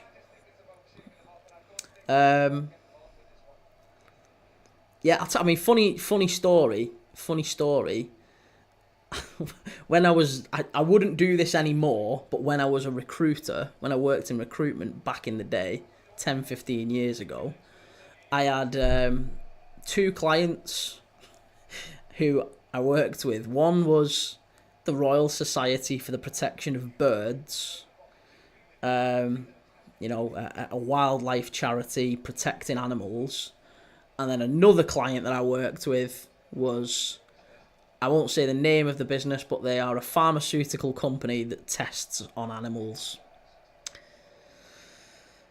And it wasn't my business, so I couldn't exactly say I don't want to work with him or anything like that. It was just it was just mad to me at the time that the 2 clients that I worked with was like, loves animals, saves animals, and tests on animals for pharmaceuticals. So, yeah, I didn't love that time. But I'm not a total mercenary. Corin, I've reposted, which is even better than sharing because it comes to my own followers, FYP. Thank you very much. Reese doesn't touch him, so it's not. If he kicked him, it would be. Edward, check YouTube. Yeah, I will do. One sec. Pete, hi. Sorry, do these people exist? I can only see 2 viewers and my comment. Best actor if the comments you're reading not a fake. Sorry, Pete. I apologise. I hope you're still in the chat. I have comments coming in from all. So I'm live on Twitch. I'm live on YouTube. I'm live on TikTok. I'm live on X. And they all kind of condense into one sort of pool, but most of the comments seem to be coming from TikTok tonight. We've got over 350 people in. I'm not sure what it's on now actually, but it was, 350 people. That was a good guess. Got 350 people in TikTok. Trip T, do you expect Aston Villa to do something shocking? You can tell I'm just catching up on the chat. Well, I did, probably before kickoff I did. But now they've got an uphill challenge, haven't they? 3 goals to come back to. Hargis, hi, good to have you in the chat. Callum, good to have you in too. Edward, Prem Dad, thoughts on Paddy Murphy? I don't know who Paddy Murphy is. Edward, sorry, I don't know who he is.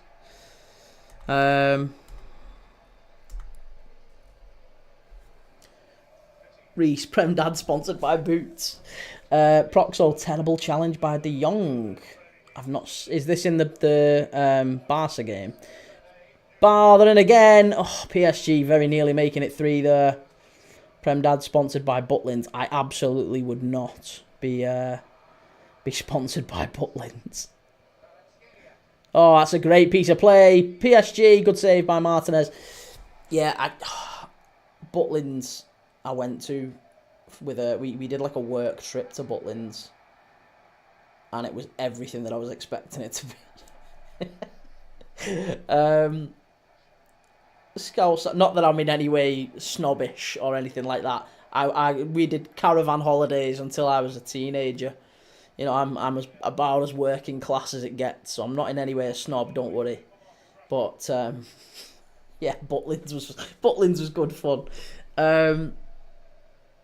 FM No Casual Scouse House. If you're not following, you're barking mad. It's absolute. Oh, PDSA. I've just got the joke. Reese, if anyone can come up with the best company Prem Dad can be sponsored by, he'll give you a free shirt. Listen, stop giving me stuff away. They're not yours to give away. You know, I'll give it if you get me a sponsor. I'll give you whatever you want. Corinne, who knows? Maybe it could become Prem Dad sponsored by Tesla. Me and Elon. My brother's just bought a Tesla. Never been in like a proper electric car before, and they are fast, by the way. Chance for Villa. Ow! Is it in? Oh! Thought it was just dropping in at the back stick. Ball in. Oh, goodness me. It's gone all the way out to the other side. I think the clock might have stopped, so I apologise. 1 second. Yeah, the clock had stopped. Foolish. Right, okay. Prem Dad and Elon are a force to be reckoned with.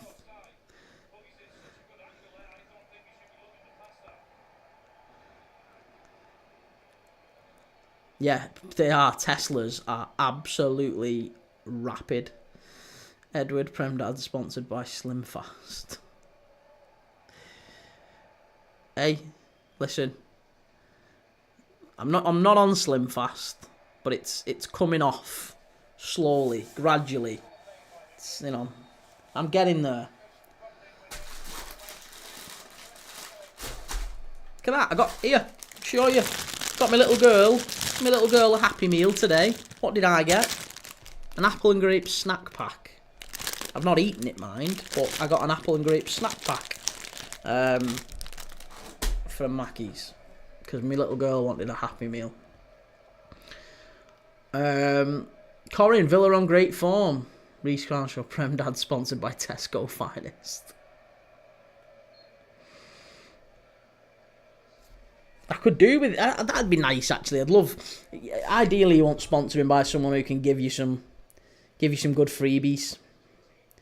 So, I don't know. Prem Dad sponsored by wigs. Anyone know a good wig manufacturer? My hairline's absolutely shocking. Prem Dad sponsored by Turkey, the country. Yeah, whatever. I don't mind. I'm not quite ready for a sponsor yet. Anyway, channels. I'm getting about. Well, I'm getting a fraction of the views that I need to get anyway. I'm nowhere near big enough. And maybe I never will. Maybe I never ever will. I've told myself, I've told everyone in the chat, whoever's still here, I've given myself till Christmas. I quit my job and I committed to be Premier League dad for 12 months. So if by Christmas this year, I haven't got a sponsor, then Premier League dad will be no more, and I'll cry it in. I'll go back to work. Corinne, I wouldn't say you're overweight. You're a sweetheart, Corinne, but I am. Very much am. Lion went to Asda supermarket, saw a group of ladies fighting over reduced items. Them's the sort of ladies. You want. Good savers. My wife wouldn't be in that section. She'd be looking for the most expensive things. Can we get 2 of these? Can we get double? I shouldn't say that, actually. She might be in the chat. She'll tell me off. She can be thrifty when she wants to be. Proxo, let's stop with the sponsors, please. I want to be sponsored by Tesco. Just give me free club card points. I'll have some dental implants, please. Get the Turks on board, Kieran. Good play by Villa down the right-hand side. Can they get one more before half-time? To get level, maybe it's back on. Maybe it's back on. Club card accepted. I've got the power. Lion, Imran Khan, glory, glory, Manchester United. Oh, God, let's not start talking about United again. We've done nothing but talk about United on these last few streams. PSG are away here. There's a chance. They're in behind. There's no flag. Dembele running through on goal. Shot just over the bar. And the flag does go up. Matteo, thank you for the follow. Thank you very much.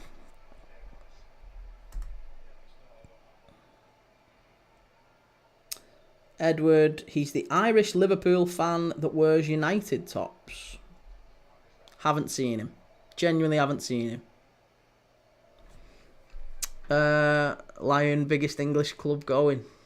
United need a telescope at this point. Yeah, I still, it's mad to me. Like, I feel like I'm living in an alternate universe whenever I see Manchester United in the table where they are. Still not on 40 points.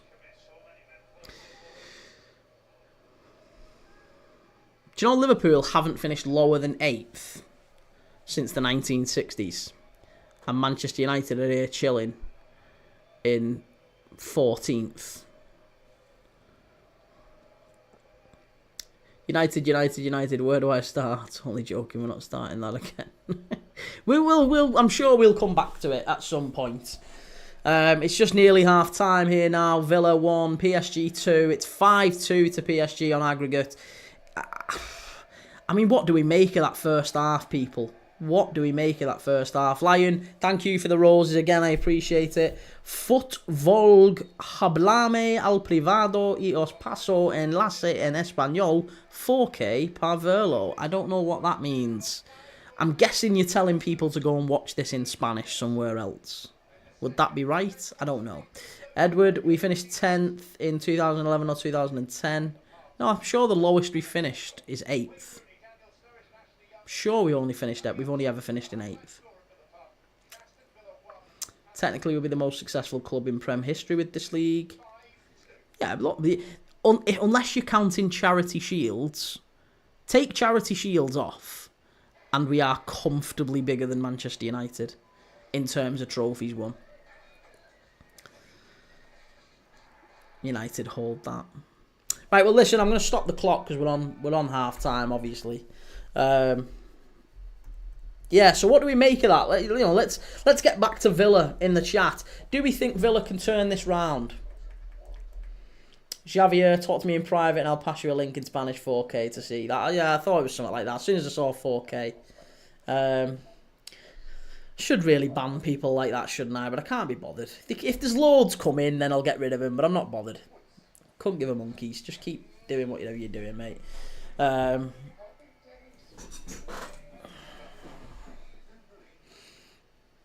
But yeah, I'm not entirely sure whether we can expect something different from Villa in this second half. They're going to have to step it up, aren't they? They're going to have to step it up. It's going to be a difficult game for them now. It's going to be a very difficult game. I'm Xavier, I can't believe the score. It's already scenes either way. I think they've done well. I think they've done well to kind of work their way back into it. And maybe after going 2-0 down, you'd have to say that was it done and dusted. But I don't know. I guess we'll see in the second half what happens. Something tells me we'll see even like few goals in the second half. I can't see there being too many. I think it's probably going to finish maybe 3-1 or 2-2. That's my prediction now for the second half. I think PSG get one more or Villa get one more, and then maybe that's it. I can't see it getting... Villa haven't got enough in the tank to score 3. And that's what they need. In this second half, they need 3 goals to level the tie up. And, yeah, if they get 3 goals to take it to extra time, then good luck to him. That'll have been an amazing night. Maybe one of the biggest Champions League comebacks ever. Javier, doubt it. There'll be a comeback. If there is, I'll come in here crying. Mate, listen, if there is a comeback, it'll be a night you will never, ever, ever forget. So, if you want to spend it with us, that'll be lovely. But, you know, make it count sort of thing. It'll be a night you'll never, ever forget. I always remember where I was when Liverpool have had big comebacks. You know, PSG, not PSG, Istanbul, sorry, Barca, the FA Cup against West Ham, all that sort of stuff over the years. Dortmund in the Europa League. Kane, Rashford seems like he's lost a load of yards compared to the first season under Eric. Crazy to think.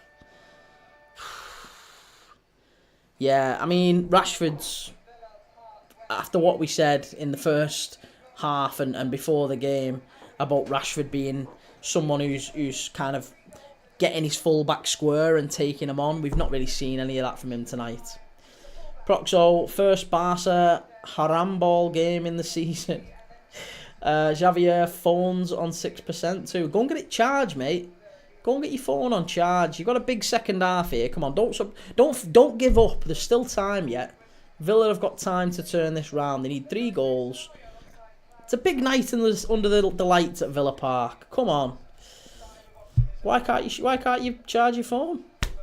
Go and get it charged. Of course you can. Oh, you're at the gate. Sorry, mate. I apologise. I didn't know you was at the game. Oh, bloody hell.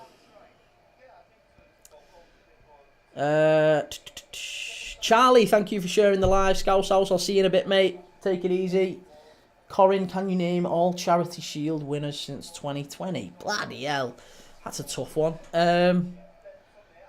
Liverpool have won 1. I think Arsenal? I don't know. I'd be lying if I said... I know Liverpool have won 1. I remember Darwin Núñez scoring the winner against Man City at Leicester. Bizarrely, wasn't it? It was at Leicester Stadium. Javier, I'm going to turn my phone off and I'll come back 89th minute. Alright, mate. Listen, you enjoy the game. I really hope that it works out for you and you've got a big game, a big turnaround in the second half, because you'll never forget it for the rest of your life. Even if you just give them a game. Give them a good game. Alban, thank you very much for the follow, mate. I appreciate it. Thank you for sharing the live as well. We're on 2k likes. I don't know if we can get any higher, but 2k likes, that's not bad going. Thank you. Kane, I remember the comeback against PSG a few years back. Lukaku was on fire. Yeah, was that when Rashford scored the penalty? Was that one? Boyades, thank you. Nice to have you in the chat, mate.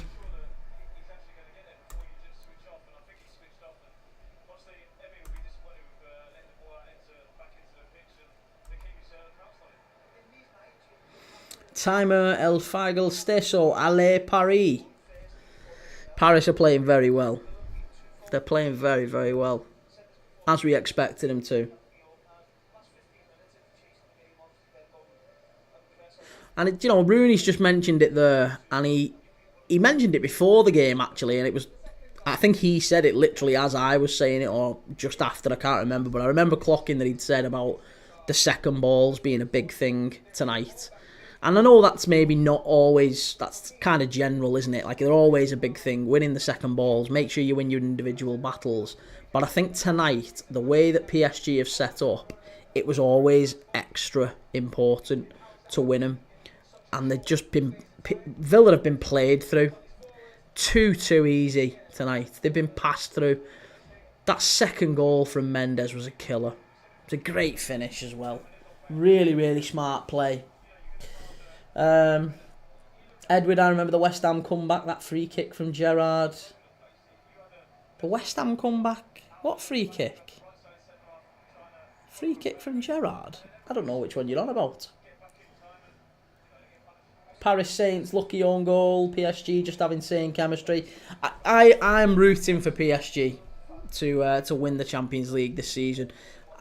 After I saw them beat Liverpool, I thought they fully deserved it. I think they're the best team in Europe at the minute. And, yeah, Nuno Mendes, Hakimi. I think you might just have the best two fullbacks around there. You know, I would have said Trent Alexander-Arnold, and it's nothing to do with the fact that he's leaving, I promise you.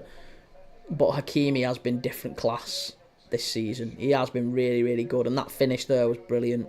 So, you know, look, I think on current form, they've got the best two the best two fullbacks in the game. I think they've probably got the best two, maybe not the best two wingers, but certainly one of the best. I would say the best left winger in the world at the minute, Kvaratskhelia.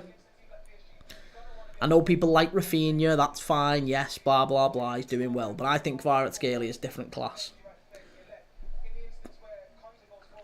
Paris Saints, Marquinhos. Yeah, Marquinhos is just... He's a bit like Thiago Silva wasn't he? He's that kind of elder statesman of the PSG team. He's been around the block for a long time now. He's a good, solid, reliable defender, and he's still got that pace as well. He's not fallen away at all. He's still a very, very talented defender. Edward, yeah, he scored a screamer from 45 yards. A free kick? Are you on about the FA Cup final, Edward? If you're on about the FA Cup final, that wasn't a free kick. Or am I remembering something different? I can't remember a West Ham comeback where Gerrard scored a free kick from 45 yards. I might have got it completely wrong. You might be right, but I can't remember one. Right, well, we've got 5 minutes until the players are coming back out. It's not that long. Paris, if you notice, most PSG's passes are successful. Well, again, that's those midfield three, isn't it? Vitinha, João Neves, Fabian Ruiz. Very, very good midfield. A very functional midfield as well. Not like... individually, I don't think they're all that impressive. But as a collective, as a team, they work so, so well together. And Luis Enrique deserves a lot of credit as well. Luis Enrique has set PSG up tactically. I think he got the better of Arne Slot in the first tie against Liverpool. I think he did get the better of Arne Slot. He had us pegged. He knew how he was going to approach it and defended incredibly well. They won their individual battles. They got a slice of luck. And then they were the better team over the two legs. And he's done it again tonight against Unai Emery, who I would argue is one of the best tacticians in the game. He's a phenomenal manager, especially in cup competitions. You know, Unai Emery is maybe the best manager in the world when it comes to these sort of knockout ties. He's done it so often with Villarreal, with Sevilla. You know, he is an absolute genius when it comes to these sort of ties. And that's why I was expecting something a little bit different from Villa tonight. And it just hasn't quite worked out. So I think Luis Enrique needs a lot of a lot of praise for this. Corin, where's Delap going this summer? I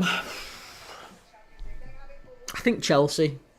I think Chelsea are probably not going to get the Champions League, but I think they will get Europa League, and I think he'll go there and he'll be their starting centre forward. He's a Chelsea signing. I think Liverpool and Arsenal will express an interest. I think Man United and Spurs have done as well, but I don't think he'll go to either United or Spurs with no European football. And I think Arsenal and Liverpool would be interested in him, but he would only be a backup at those teams. He wouldn't be a starting centre forward, and he would also be down the list of players. Like, I think Liverpool are looking at Isak, allegedly. Arsenal are allegedly looking at Gyökeres, maybe Sesko. I think both of those players are probably ahead of in the pecking order for who Arsenal would like, ahead of Delap. Maybe Cunha as well. Both Liverpool and Arsenal looking at Cunha. So I think Delap is down the list of players they'd want. So it's going to be tough to see where he goes. Kane, Arsenal don't beat this PSG team. No, not at all. This PSG team will beat anyone. I'm really hoping, in an ideal world, I'd love to see a PSG Barca or PSG Inter final. Ideally, a PSG Inter final, because I'd love to see that midfield of Barella in Inter's midfield go up against João Neves and Vitinha. I think there's so much there to enjoy, and Inter against a PSG team at their absolute peak. Kane, I think this just proves Villa are miles off a Champions League team. But I still think Villa have got a very good chance of qualifying via the league. I think if they go out of the Champions League tonight, Villa will probably make the Champions League next season. They really will. They're in a very strong position. I think Newcastle are too. Obviously, look, and we say that Newcastle play Aston Villa at Villa Park this weekend. It's the 5:30 kickoff. I'm going to be live for it. How good was that for a segue? How good was that for a segue into that, promoting the channel? I'm a natural at this. But yeah, there you go. So we talk about Villa. I think Villa will get the Champions League via the league. I do. I think they've got such good rhythm and form in the league at the minute. And, that victory over Forest was a big one. They've still got some big teams to play. Obviously, Forest being one. Forest, the result against Forest was a big one. They've still got some big teams to play. Obviously, Newcastle being one was where I was going with it. But after that, the fixture list is quite kind. So, yeah, I think that's going to be an interesting end to the season.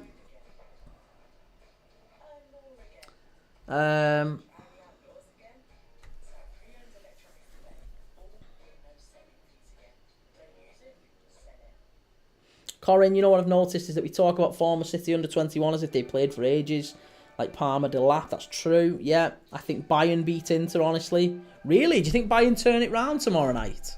That's going to be an interesting one. FM No Casuals, tough saying that about Villa when it's quarterfinals. That's fair, yeah. They've made it to the quarterfinals, that's not bad going. I think they've had maybe a fortunate run. I think the game against Club Brugge, they were a little bit fortunate in that first leg. But you have to ride your luck, don't you, in Europe? That is just how it is in Europe. So, yeah, I don't think that's unkind to say in any way. Paris Villa need to just adjust to having Rashford as their striker. Yeah. I think Forest, Newcastle and City get Champions League and Villa get Europe. Chelsea get Conference again. Imagine Chelsea get the Conference again. Well, they wouldn't, would they? Because assuming they won it, if they win the Conference League, then they have to get Europa League. Right, we're back off. We're back underway in the second half now.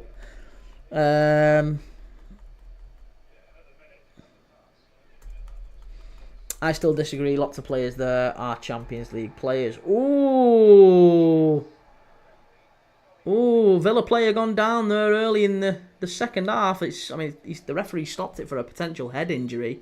John McGinn has gone down, and he's claiming an elbow from Marquinhos here. He would have been maybe last man as well. So I wonder if there's going to be a potential check here. He knocks it over him. Oh!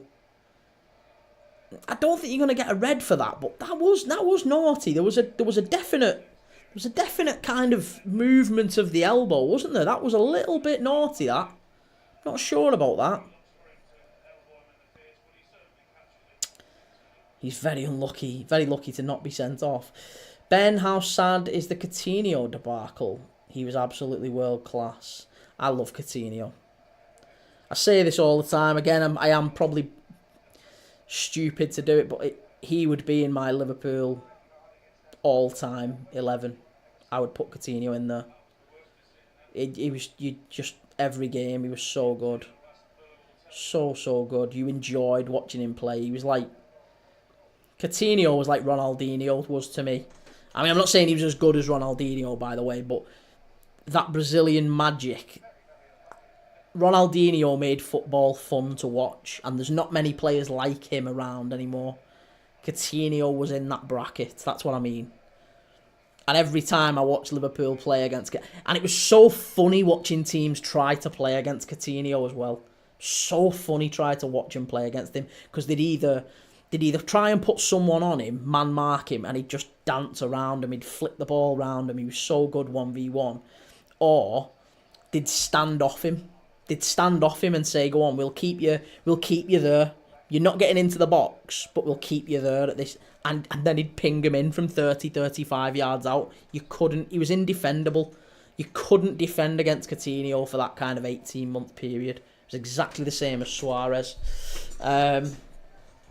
He was so good, could create something out of nothing. For him to leave and do nothing is so sad, considering his ability. It's the same with a lot of Brazilians, though, isn't it? I don't know if it's just a culture thing. But Brazilian, and it's funnily enough, it's often Brazilian attackers, isn't it? Not Brazilian defenders. Brazilian defenders have like the longest shelf life ever. Like, look at Marquinhos, look at Thiago Silva, look at Cafu, look at, there's a lot of Brazilian defenders, Brazilian goalkeepers tend to go on forever. And then Brazilian attackers, Adriano, Ronaldo, Pato, Ronaldinho. Who else can we name? Coutinho to a degree, yeah. Back at Neymar. Look at Neymar. Kind of by 30, they're generally done for various different reasons. Aston Villa now flying forward. That's a good ball out. Luca Dean with the ball in. Flick on, just over the bar.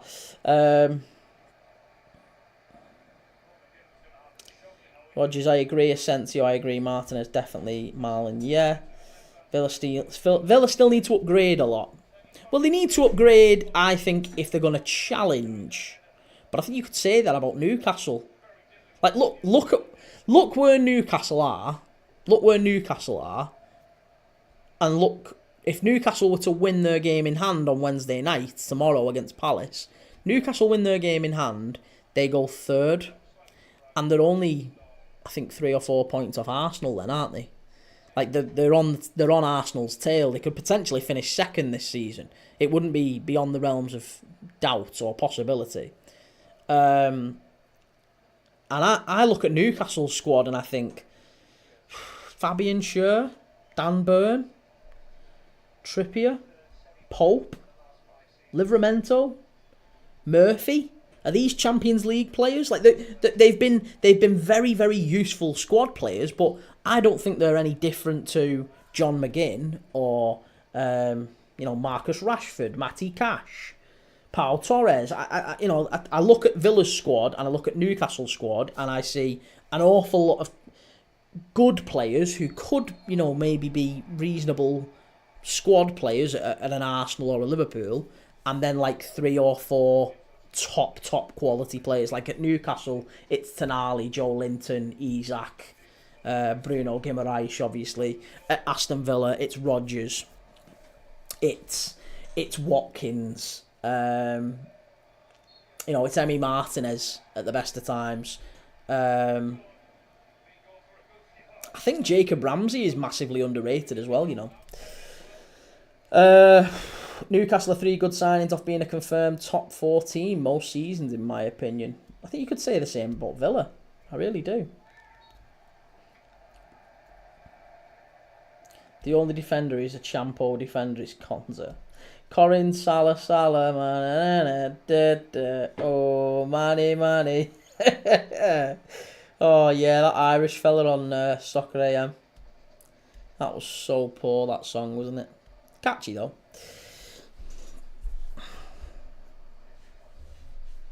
Ezri Konsa here, the only Championship defender in the Villa squad, allegedly. He's in the England squad, Kane. He can't be that bad. Tommy Tuckles likes him. Villa, chance. Good ball. Wonderful ball. Tielemans, chance. Rashford, get it in. What are you doing? Oh, you pleb. Oh, that was uncomfortable for PSG. That was a big chance for... If they'd have got that one there, then they'd have back to 2-goal deficit. With 40 minutes to go, that would have made a big difference.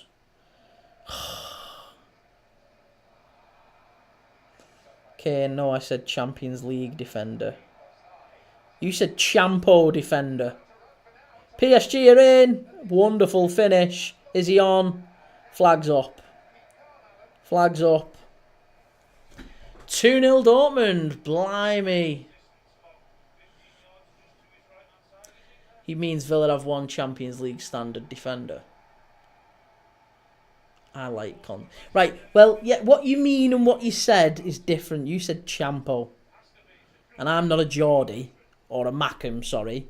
Would you consider yourself a Mackham? Is that fair? I mean, you're from Seaham, is that right? That's not really... I don't know if you're a Mackham or a Geordie or a Teessider or what. I don't know what you'd call yourself. What do Seaham people call themselves? Corin, time to turn over. Dortmund game's on. Yeah, look, Dortmund have still got 2 more to get back. If Villa get 1 here, then we're kind of in the same position, effectively. Mackham, right? Okay.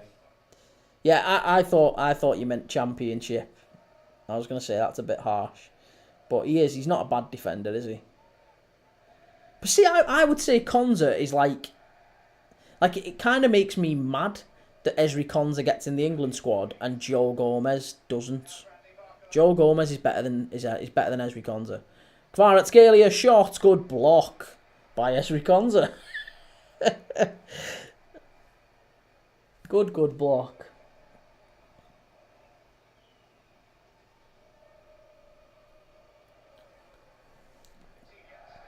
Vitinha shot from distance, miles over the bar. Corin, Gomez is injured. He's always injured. But when he's fit, he's a bloody good defender.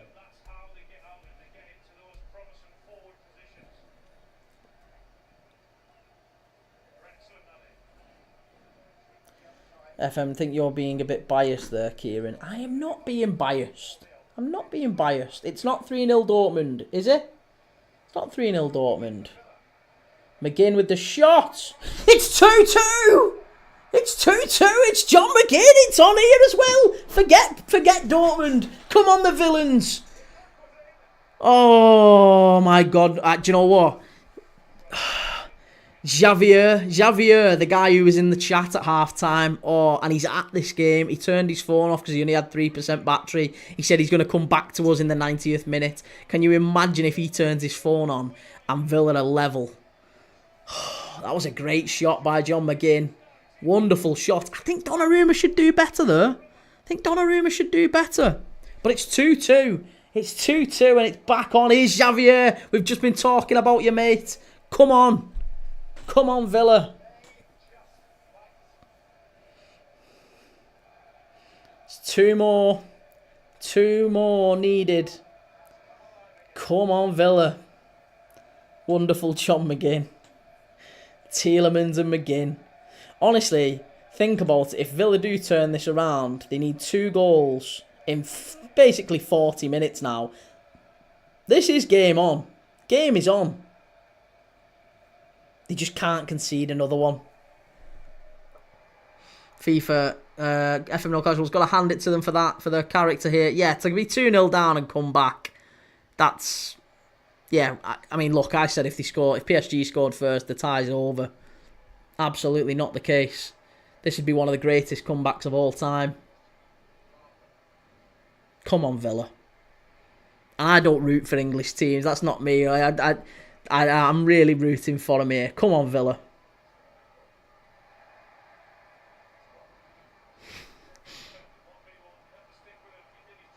I'll absolutely rage quit though if they get through somehow. They put PSG out and then they get battered like 5 or 6-0 by Arsenal over 2 legs, and Arsenal somehow end up in the final. Go on, Rashi. Get at him, lad.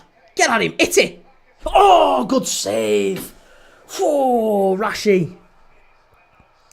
Your betting slip is in danger here, lad. Listen, it was a free tenner.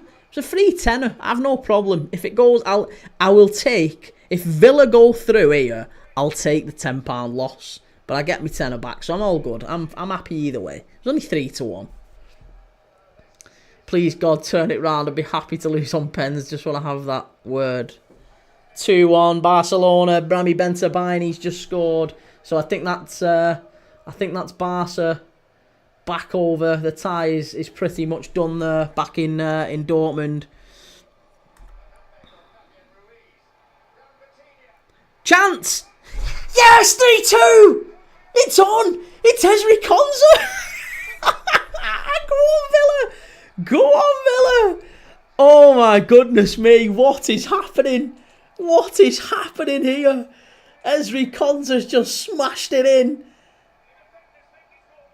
Oh, I really wish I was a Villa fan now, just for this one moment. This is... Oh, please be onside. Please be onside. Don't give him that. Don't let him not... That's wonderful play, that.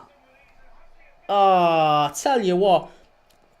The run from Rashford is great, but the calmness from Konsa to stick that in like that, oh, that's different gravy. That's fantastic play. Fantastic play. Rashford, fabulous play. Drop of the shoulder, pulls it back, and Konsa, calm as you like. Listen, so many players, so many defenders especially, put that into Rowe's head. He gets his head over it, he keeps it low, and he drills it low and hard. Look at the Villa fan. The Villa fans there are just like, oh my God, what's happening here? What is happening? It's happening in front of you. I've seen this before. Come on, Villa. Oh, I'm rooting for you. I am rooting for you. Come on. 3-2. They need one more. They need one more, and they've got about half an hour at least to do it. They're rattled here. They're on the ropes, PSG. They're on the ropes. I can't believe it. I honestly can't believe it. I'm losing my head here. I'm not even a Villa fan. I'm not even a Villa fan. I don't care. But I do care. I do. I just do. Come on. I feel nervous. Oh, he's offside there, Rashi. Ball in. Tielemans! Oh my God, keep him out! Hit it in! Oh yeah! Ah. FM No Casuals, I'll message some tips for Thursday and Friday, Chief. Yeah, please do, mate. I need it. I need it. Someone's got to pay for the new banner. So if I can get a bet, why not? Reece, what a save! Oh my God, is this the road to Barcelona? Wait, my brother got a portable charger. Go on, love all that. Come on, Villa. You can't go out now. You can't go out. Ball into the box. It's come to the edge of the area. Chance. Over the bar. Just over. Pau Torres. You can see Donnarumma is quite literally hopping mad. He is hopping mad. He's bouncing. He's screaming at his defence. Look at him. Look at him. He knows. He knows it's coming. They've gone. The heads have gone here, Paris Saint-Germain. Villa Park is bouncing. It's absolutely bouncing. It's a joy to behold. Oh.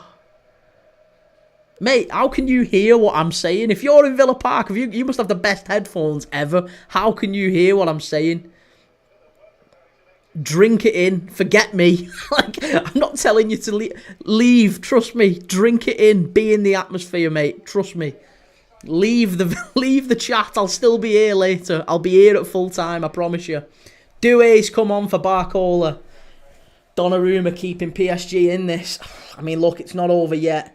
It really isn't over yet. These PSG players can turn it on in any moment. It'll only take one goal again, and it'll suck the life out of Villa Park. So they need to keep tight at the back as well. They need to keep up the intensity going forward. Ride the crest of this wave. You know, they've just got 2 goals in a very short space of time. And they need to keep the intensity up because PSG are never going to be more rattled than they are right now. They can't let PSG do this, what they're doing right now, which is putting their foot on the ball and calming it down and getting a hold of it, getting a feel for the ball again. No. Get into him. Make that exactly that. Foul him. Break the play up. Break the play up. Have a foul. Something. Just keep rattling, PSG. You've got to keep going. Corinne, I said this Champions League was one to remember. It's been a great competition. Look, and I'm saying that as a Liverpool fan, we've gone out.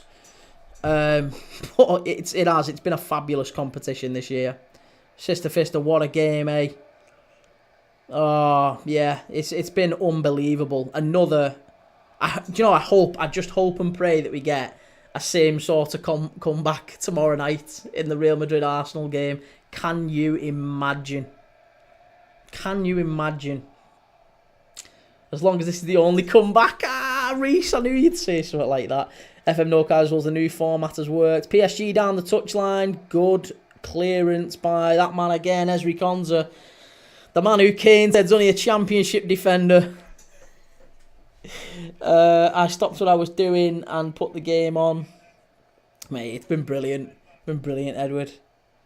Kieran, don't jinx it. I don't know. You're right. You're right. I'm sorry, actually. If I say Real Madrid will come back, Arsenal will probably waltz it. So we'll just hope for it. Imagine Villa go through and knock out Arsenal. Oh, yeah. They'll be raging. But I'll be raging. I've got a horrible feeling Villa do manage to turn it round, go through, and Arsenal just walk past them. The last thing we need, that. Arsenal won't fall tomorrow. I don't think so, sadly. Sadly, I don't think it's going to happen. Finn, 444732. Oh, my mate, it's been an unbelievable game. I hope you've been watching. It's turned me into a Villa fan for the night. I am on the edge of my seat here. Reece, have you seen Mbappe only got a one-game ban? Really? For that? I would have thought he'd have got like a... Yeah, he'd have got like a 10-match ban or something like that. That was shocking. Callum, it won't happen. What have we seen here? I can't believe it. Villa winning the Champions League would be a better story than Leicester winning. No, it wouldn't, Corin. It wouldn't, but it'd be up there. It'd certainly be up there.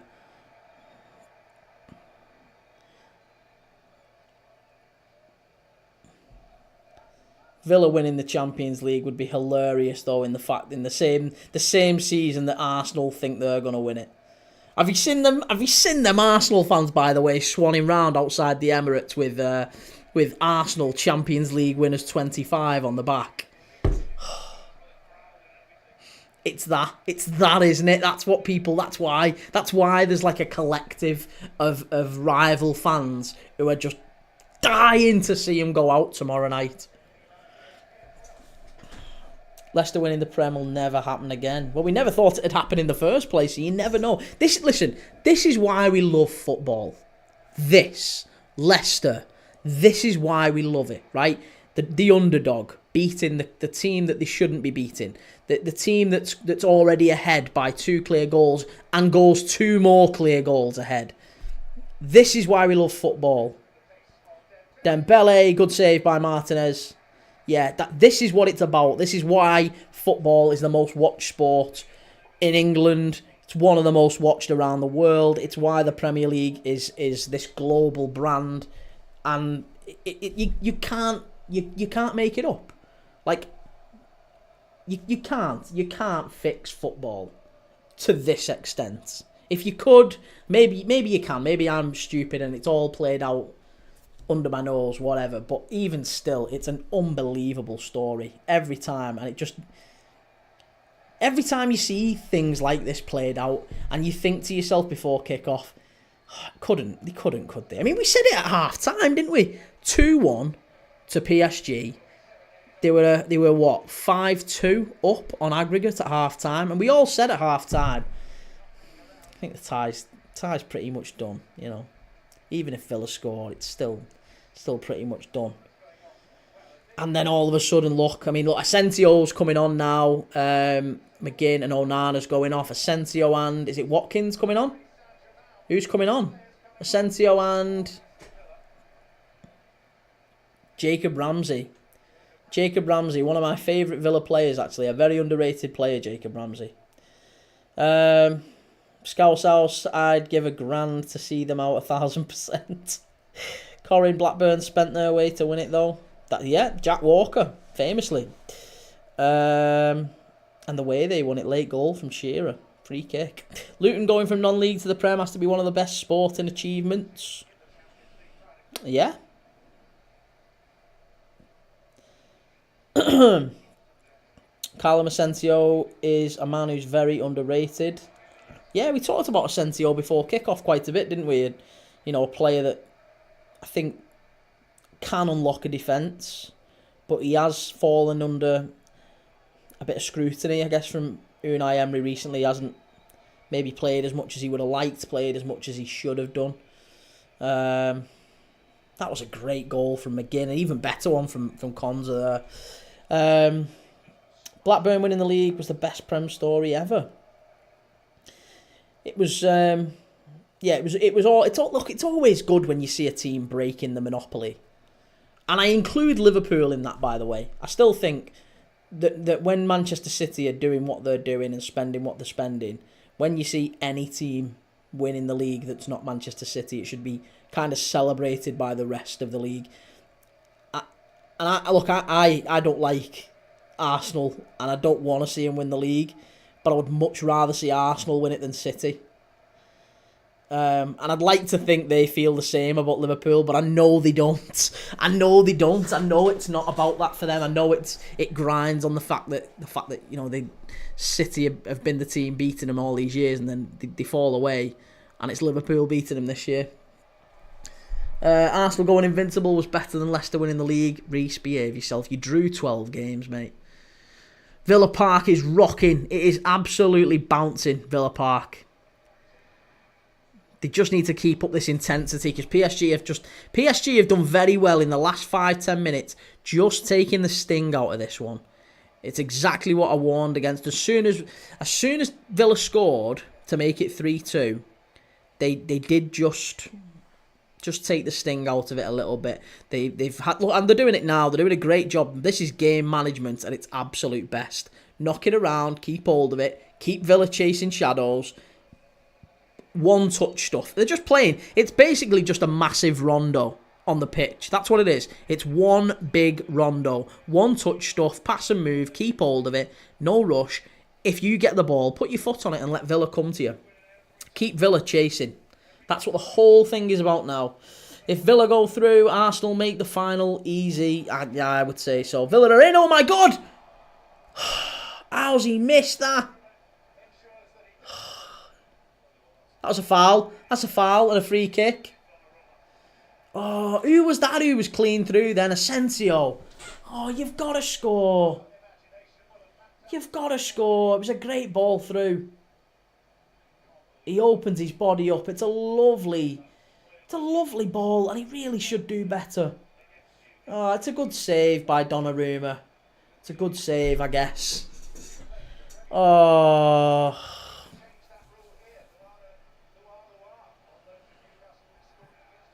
Told you he's dropped off, yeah. Well, Rashford's going to whip this ball in. We're into the last 20 minutes now. Last 20 minutes for Villa. They need one, at least. But one is all they need right now. They'd take one. Ball in by Villa. Shot! Oh, has he missed? Oh, who's that? Was that Pau? Konza, you've got to get your head on that. Oh... Oh, he doesn't get a touch on it. No, you can see Emery's heading it in for him. If he gets a touch on that, it's a goal.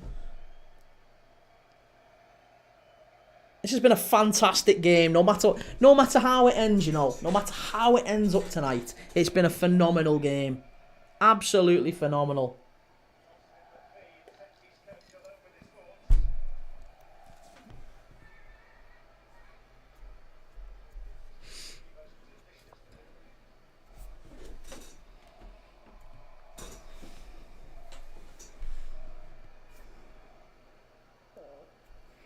Come on, Villa. Absolutely. Come on, Villa. You can do this. This has been a tremendous performance from Villa. No matter what happens, whether they go through or not, if they take it to extra time and penalties or not, whatever happens, it has been a sensational performance from Villa. And again, credit where it's due. To beat PSG, to make a game of this, if it ends up being one goal that costs them, I'm sure it'll be disappointing, but Villa fans can live with that, I'm sure. That they've ran maybe the potential winners very, very close. And then it'll give them confidence going into the rest of the league season to think about, well, do you know what? We want to be back there next season. We want to be back playing these big games next season. And I would back this Aston Villa side to make it in the top 5. I think they can. I think them and Newcastle make it. And probably City. Them, Newcastle and City. And I think Forest drop out now. And I think Chelsea drop out, to be honest. I've not been impressed by Chelsea. Oh. Neves has gone down. Yeah, ran into the back of the ref. Crikey. Corin, would this be better than Spurs v Ajax? I mean, Spurs v Ajax wasn't that good of a game. It was just an unbelievable end to the game. The finish at the end is what made Spurs v Ajax. And maybe this will be. Look, we don't know. I guess if there's a late Villa equaliser, then you know, yeah, it might well be up there as one of the greatest comebacks. Especially if they can go through. Villa, what a club. I think this might be Ollie Watkins coming on now for Villa. You know, as we're entering the last 20 minutes, this is maybe Unai Emery's last throw of the dice. There's a chance here in behind. Rashford. Good play by Pacho. Really smart play. Keeps it out. Goodness gracious me. Listen, I'll just say, everyone, while we've got a quick break in play, while there's a sub coming on for Villa, it is Ollie Watkins who's about to come on. We're gonna have Arsenal, Real Madrid, Arsenal tomorrow night live. We're live again tomorrow night for Real Madrid Arsenal. Make sure you've gone and followed up in the top left, and make sure no matter where you're watching this, if you go and follow on YouTube, search Premier League Dad on YouTube, search me on Twitch, search me on X, Premier League Dad. Find me on TikTok as well if you're not watching me on there. Give us a follow, give us a like. We are live every single day this week with live watch-alongs. This being one. I think there's going to be an even better game tomorrow night, would you believe? I really think Real Madrid can do something. And we're all rooting for them, aren't we? So yeah, stick with me. Stick with me. It's a really big night for Aston Villa. I have no idea what I've watched. I am beyond impressed by these Villa players to have come back after being 2 down, or effectively 4 down in the tie. 4 goals down in the tie, and they're very nearly back at it. I'm not even a Villa fan, and I'm proud of him. Not even a Villa fan, and I'm proud of him. Ronaldo777, thank you for the follow. Chip456, thank you for the follow. Thanks for sharing the live as well. Thank you for all the likes and everything that's coming in. I appreciate it. Callum, I said Dortmund 2, Barca 2. It's still 2-1 Dortmund there, though. I mean, you've called it, Callum. You've had a good record for calling these games, haven't you? You keep telling me it's Martin coming on as well. It's not just Watkins, it's Martin. That should give Villa a little bit more width down that left-hand side. Luca Dean's gone off. So a bit more pace and a bit more width for Villa down that left-hand side. Watkins, could he do it? We've seen him do it with England. We saw him do it with England, didn't we, against the Netherlands in the Euros, that late winner. Could he do it here? Could he get something here for Villa? Oh, PSG are away here. There's a chance for him if they get it right. Dembele, he's got Konza square, stands him up. Wonderful play. Good save by Martinez. Great save by Martinez, that. Still 3-2. FM No Casuals, how's Watkins not coming on? He has come on, hasn't he? Has he not come on? Don't tell me that. He has come on, hasn't he? Yeah, Watkins has come on for Rashford. Martin's come on for Digne. Ramsey came on for Onana earlier, and Asensio came on for McGinn. And Doué came on for Barcola. Dembele couldn't hit a barn door.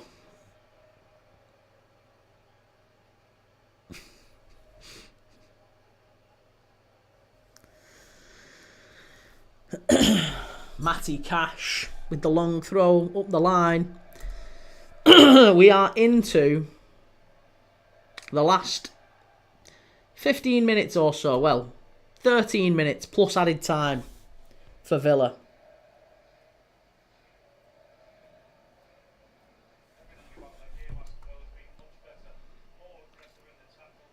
Edward, I think Villa would beat Arsenal. Really? Do we think? I don't, you know. I don't. I'm sorry. I think this Villa side, they've done very well to get back into this from being 4 goals down, and they've showed immense spirit to do that. But I have to say, they've still conceded 5 goals over the 2 legs, and I think Arsenal would put a few past them as well. Skied over there by Dembele again. Arsenal still think they win the Prem. Edward over 2 legs, definitely. Look, I think maybe it'd be close. I don't know. I mean, it was 2-2, wasn't it, when Villa went to the Emirates? But I think Arsenal are obviously the better team, but we know PSG are the better team here. So it would be an interesting tie. Let's say that. But I would have a lot more confidence if it was PSG playing Arsenal. I think if PSG are playing Arsenal in the semis, I would expect PSG to win. If Villa are playing Arsenal, I'm expecting Arsenal to win and hoping for PSG. Hoping for Villa.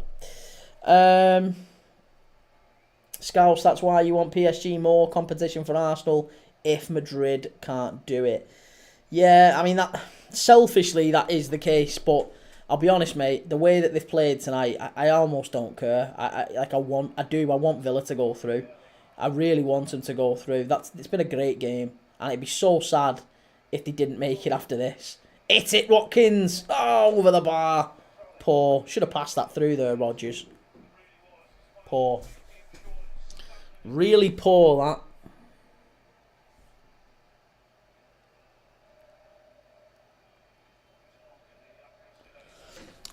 Jesus Lord, we've got 500 people in the chat on TikTok. That might be the record high. 3-1. Who, Dortmund? Is it 3-1 in Dortmund now? Do you know what, honestly, I don't know how or why I do that, but I keep getting them wrong. I said both of them games tonight would be low-scoring games. Low-scoring games, probably draws. And we might well be on for 4 or 5, maybe even 6 goals in each game. Yeah, game's on again. Well, yeah, I don't know if it's game on again. They still need 2 goals in the last 10 minutes. Oh my God. If one of them goes to extra time, I'll switch over. And I'll put that on and we'll watch the extra time and penalties if one of them makes it to extra time. I don't see it though. I don't see it. I think both games are probably done within 90 minutes. I think I'm sadly I can't see Villa scoring again. Hope I'm wrong. Scouse, I won't say they don't deserve it. They do, but it's a selfish game. I'd give my house to see them out. I know. I really don't want Arsenal going through. Really, really don't want Arsenal going through. And it's just because I don't want them winning the Champions League. That's all it is. I actually would. If you told me Arsenal are going to go through, but I assure you they'll make it all the way to the final, then get beat, I'd want that even more. Do you know what I mean? Like if they said Arsenal are going to get through, they're going to beat Real Madrid tonight, then they're going to beat PSG over 2 legs. They're going to get to the final and they're going to play Inter, right? And they're going to get beat 1-0 off Inter in the final with like a last-minute heartbreaker. Oh, I'd love that. I would love that. Corin, is it game over? Oh my God, it's 4-1 Dortmund. It's 4-1 Dortmund. Dortmund have scored again. It's 4-1. Oh no, they've not. It's been ruled out. It's been ruled out. Oh, it was very nearly 4-1 Dortmund. No, it's been ruled out, Callum. It's been ruled out. Yeah, offside. There's a check. There is a check. PSG have got a free kick here at the edge of the area. It's Hakimi standing over it. I'll be honest, I think he'd be silly to go for the shot. He is going to go for the shot. You can see he's lining it up. You'd be better off just keeping this. Dembele into the wall. Silly. Silly. Silly, silly, silly.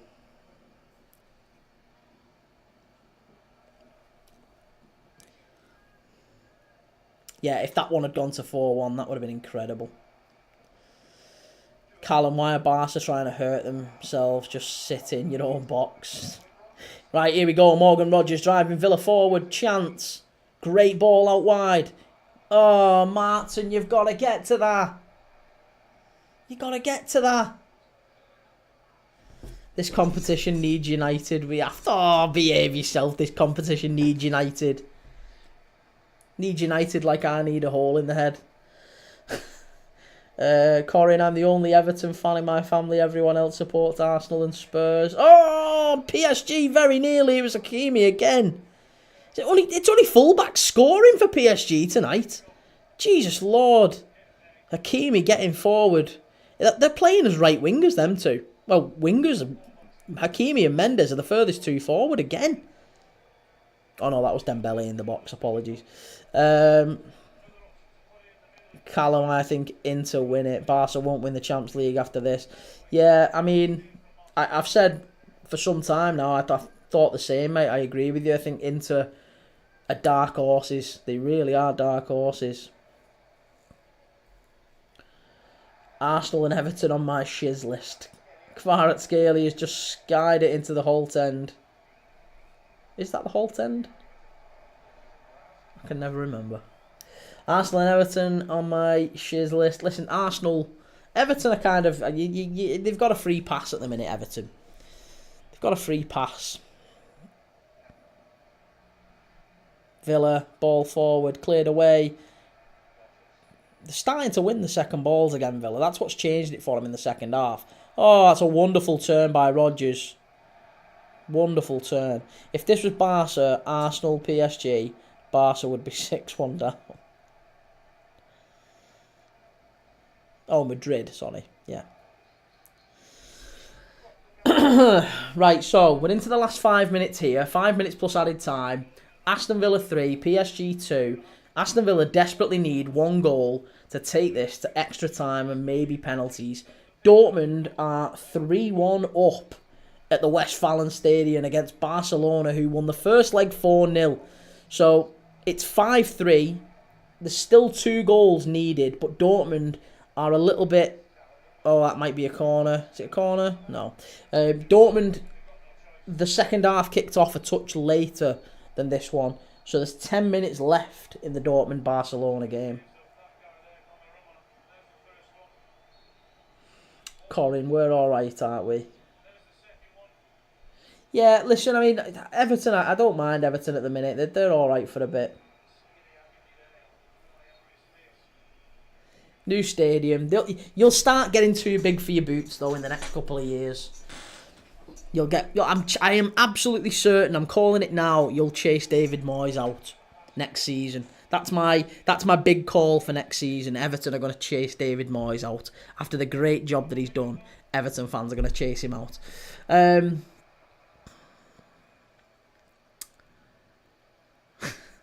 Right. Everton are called Neverton. Hakimi bringing it down very well there. And he's got the ball. Oh, he's given a free kick. Oh, come on, ref. He was letting things go in the first half. He should just let that run. Oh, he's going to stay down now, isn't he? He's going to stay down now and let it... Oh, yeah, he might need the physio for that one. I hate it when players do that. This ref is terrible.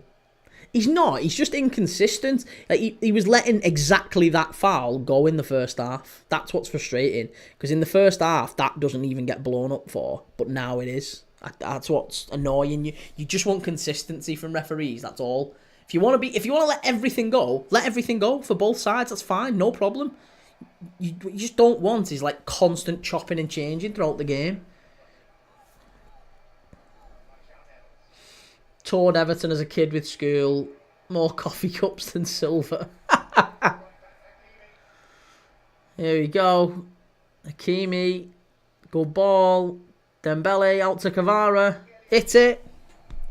He stood him up again. Oh, good play by Villa. Very, very good play.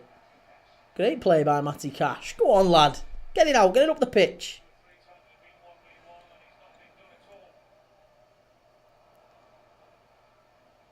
That's not a foul. That's not a foul. Oh, he's gone down here holding his head. It's not a foul. That was never a foul, that. See, this is just classic PSG slowing the game down now. Proper game management. Here's Ross Barkley. Roscoe's going to come on and win it for him, isn't he? Roscoe's coming on. He's not played in 3 months. If you want a player to come on and have a shot from distance, Ross Barkley is probably that player. Go on and make yourself a hero, lad. Ross Barkley.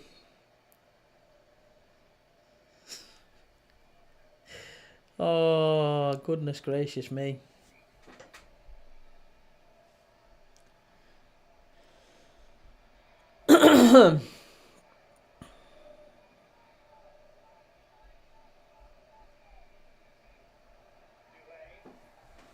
Doué's in behind. This is going to be 3.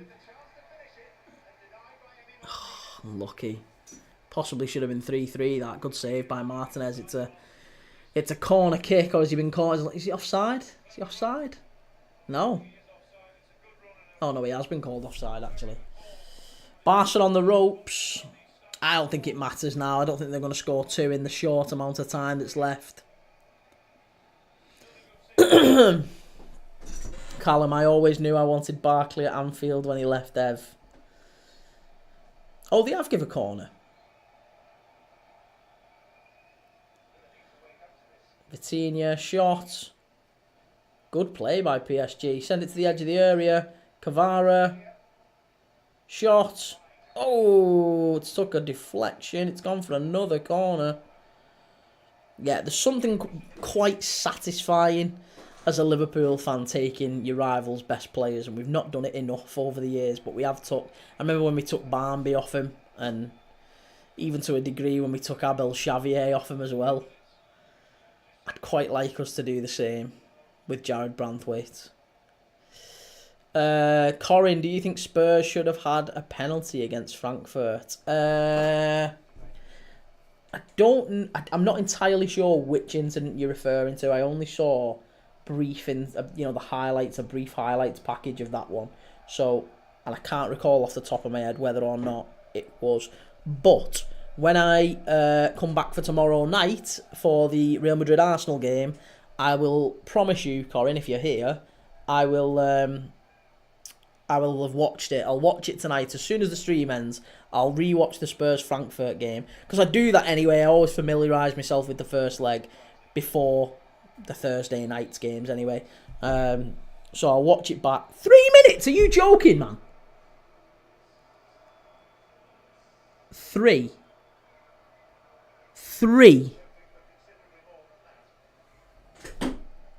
He's messing. 3 minutes. How has he given 3 minutes when PSG have been going down however many times? There's been 1, 2, 3, 4, 5, 6. There's been 6 substitutions. 6 substitutions should be 30 seconds each. So that's 3 minutes, isn't it? That's 3 minutes automatically just with your subs. So he's saying there's been no other time wasting. There's been at least 2 players who've gone down injured. That should be a minimum 5 or 6. 3 minutes is madness. That is absolute rage bait, that, from that referee. He's a Birmingham fan, him.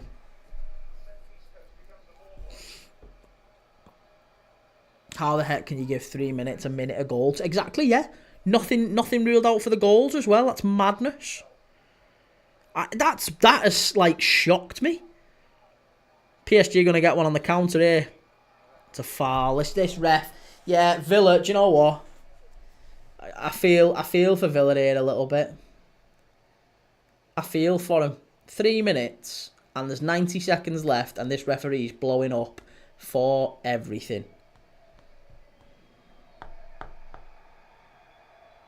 Oh, it's sad. It's really sad. Oh, Villa. I feel for you. I really feel for you. I think this is going to be... We've got another minute or so left, but I really feel for Aston Villa. I really, really feel for you. It's very, very rough, this. 60 seconds. Listen, get up the pitch. You've got to pump it long here, Martinez. You've got to get it up the pitch. Win your flick on. PSG win it. It's knocked forward. We need a Virgil van Dijk. We need a Divock Origi moment here. Go down, get the free kick. Ball into the box. Chance! Hit it! Oh! Oh! Oh! It's got to go in. They've sent it to the far side. Get what you can, lad. Let's give a goal kick, and that's it. Oh, Villa. It was a great shot. It was going. Where was it going? I think it might have been just creeping in, maybe. It was a hell of a shot, that, from Martin. And who is it on the line? Is it Nuno Mendes again? Is it Mendes? Ah, I tell you what, he's had some night, him. He has had some night. Oh, yeah, that's sad. That is very sad. But do you know what? Villa deserve an awful lot of credit tonight. They deserve an awful lot of credit. The referee's going to blow up here. There you go. It's over. It's done. It's Aston Villa 3, PSG 2. PSG win 5-4 on aggregate. And I tell you what, yeah, brave is the word being used by the commentary team here. Warriors. I'm not even a Villa fan, and I'm proud of them. The effort there from Villa to turn that around after being, at one point in the tie, 4 goals down on aggregate with an hour or so to go. It's been a hell of a night at Villa Park. It's been a hell of a night. And that was a fantastic performance from Villa to turn it round and make it such a close run thing. And at least they can say, look, we haven't gone out with a whimper here. We have given them probably the best side in Europe this season. We have given them a hell of a game. And they will know they've been in a fight tonight. And if not for maybe some unfortunate refereeing towards the end, I think they maybe deserved an extra 4 or 5 minutes at the end of that game. I think some of the decisions from the referee probably weren't all that justified, but over the 2 legs, do you know what? You probably also have to give credit to PSG. Would we agree? The fact that, look, Villa scored 2 goals in quick succession. Tielemans Konza on 57, McGinn was on 55, so 2 goals in 2 minutes Villa scored. And a lot of other teams, pretty much every other team in Europe, would have rocked at that point. They would have rocked, and they would have conceded a third, and they would have been level, and absolutely that's what would have happened. But PSG deserve credit because they held out. And look, PSG are now through to the semis, and probably against Arsenal. But we will see. That remains to be seen tomorrow night. We'll be live, obviously, tomorrow night for Real Madrid against Arsenal at the Bernabeu. Join me from 7 o'clock tomorrow night. I'll be live again. If you haven't already, make sure you've gone and subscribed. Go and follow. Give us a follow on TikTok. Give us a follow on Twitch. Give us a follow on YouTube. All that good stuff. But it's a disappointing night for Villa. I think they've got to. I think they've got to remember. They've really got to remember that it was their first Champions League journey in some time, and they've come up against one of the best sides, if not the best side in the competition, and give them a hell of a game. Now we know what Villa are about, and that's really good, really, really good. What the hell is everyone on about in the chat? Chicken. What are we on about? I'm so happy Emmy made a mistake which cost Villa. Oh, that's naughty, that 42. Listen, we'll remember that on Thursday when Manchester United are getting knocked out by Lyon. And we'll be live for that as well. Manchester United v Lyon on Thursday night.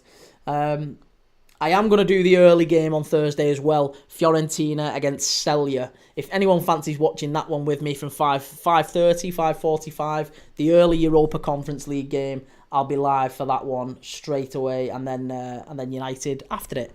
So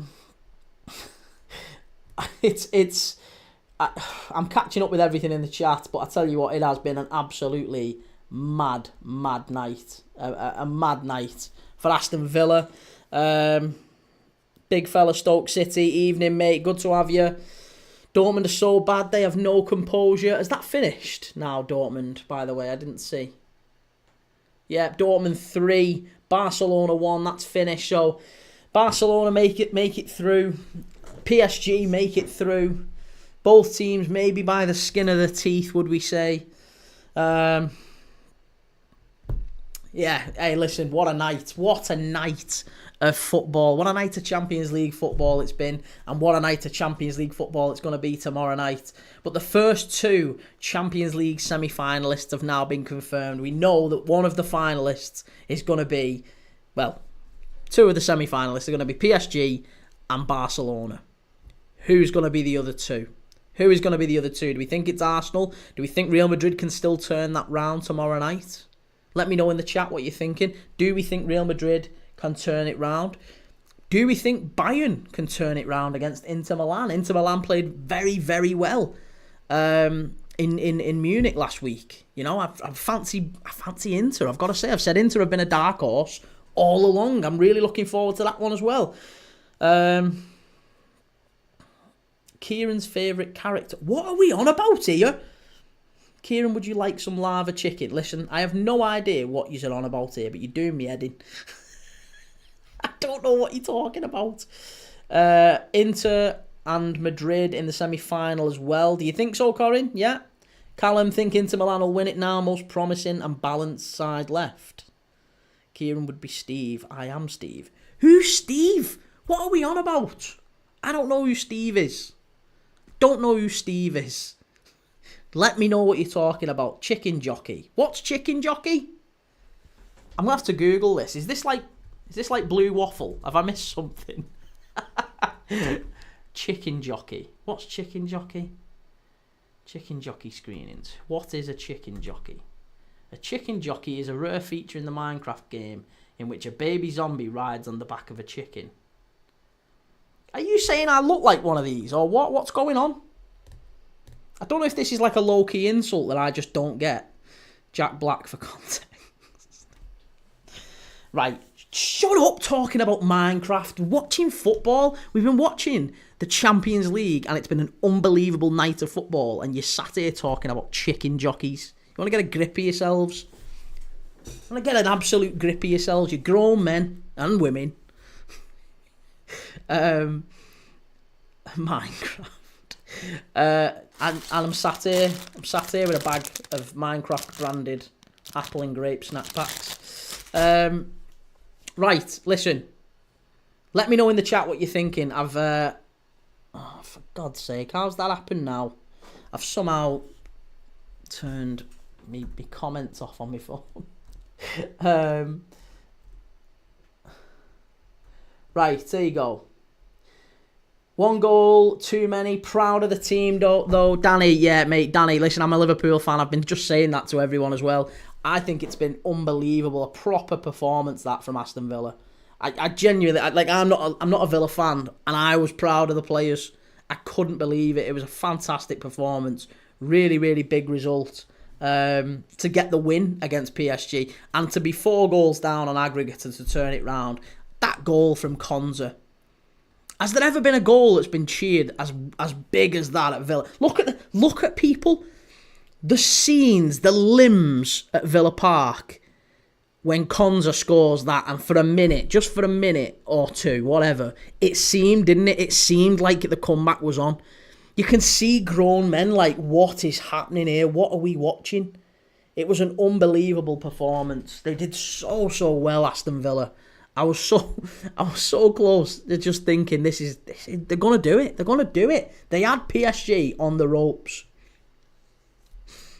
Chris 445, Villa had it.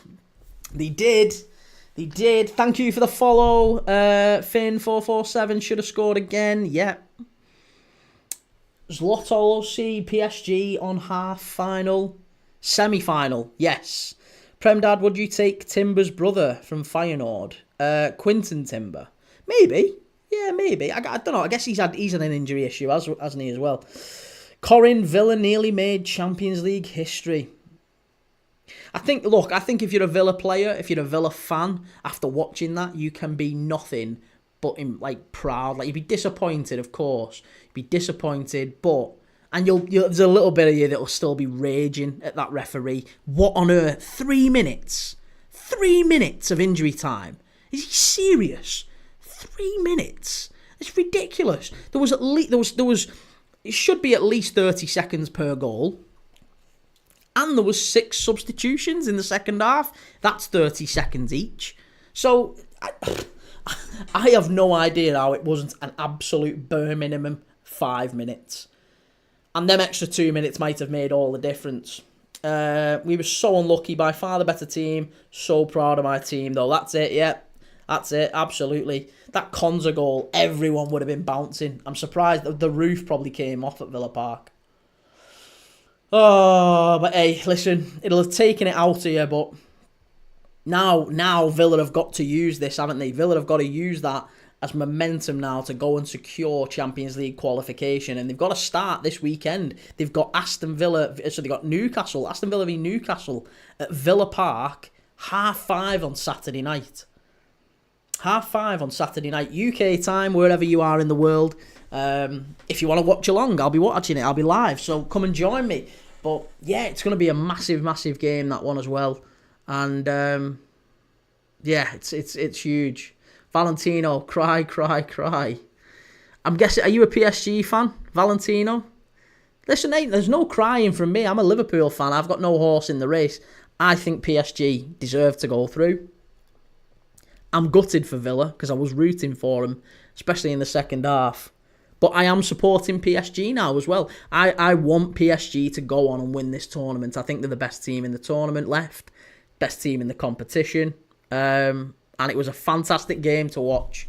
And that's what it boils down to, doesn't it? Look, for us neutrals who are watching this, who didn't have any skin in the game, who haven't got a horse in the race, you know, maybe we support different teams that aren't in the competition. We don't care. We just want to watch a great game of football, and we got that tonight. 3-2, 5 fantastic goals, a great comeback from Villa, 2-0 down, winning it 3-2. One goal away. Lion, what a game. Dortmund and Barcelona. Yeah, absolutely. That was, 3-1 that finished. I'm going to catch up with all that. I'm going to have a look at the highlights after the stream finishes. Lion, Imran Khan, you think Inter are going to win it? Okay, well, hey, they've got to get past Bayern tomorrow night. They've got to get past Bayern. And while we're watching Real Madrid v Arsenal, by the way, I'll keep you updated.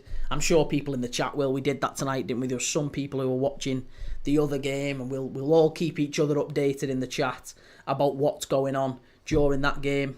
Corin, don't forget to check Spurs penalty. I won't, I promise. I'll have a look at Spurs penalty as well, and I'll come back to you tomorrow night on whether I thought it was a penalty or not. But I'll be live tomorrow night from 7 o'clock. It's been a huge night in the Champions League. Again, I'm gonna end the stream shortly. I think it's been a massive, massive night in the Champions League. I'm gutted for Villa, but I am made up for PSG. I think the right team has gone through. Villa should be incredibly proud. Unai Emery should be incredibly proud. And I think they'll go back, and they'll be back in the tournament next season. I'm backing Villa to make it to the top 5 and qualify for the Champions League via the league for next season. That's my early shout anyway. But yeah, listen, I'm going to go. I'm going to be live tomorrow night, as I say, from 7 o'clock. Give us a follow if you haven't already. Give us a follow on YouTube and TikTok and all that sort of stuff. And I'll see you all tomorrow night at 7 o'clock. Take it easy. Have a nice night.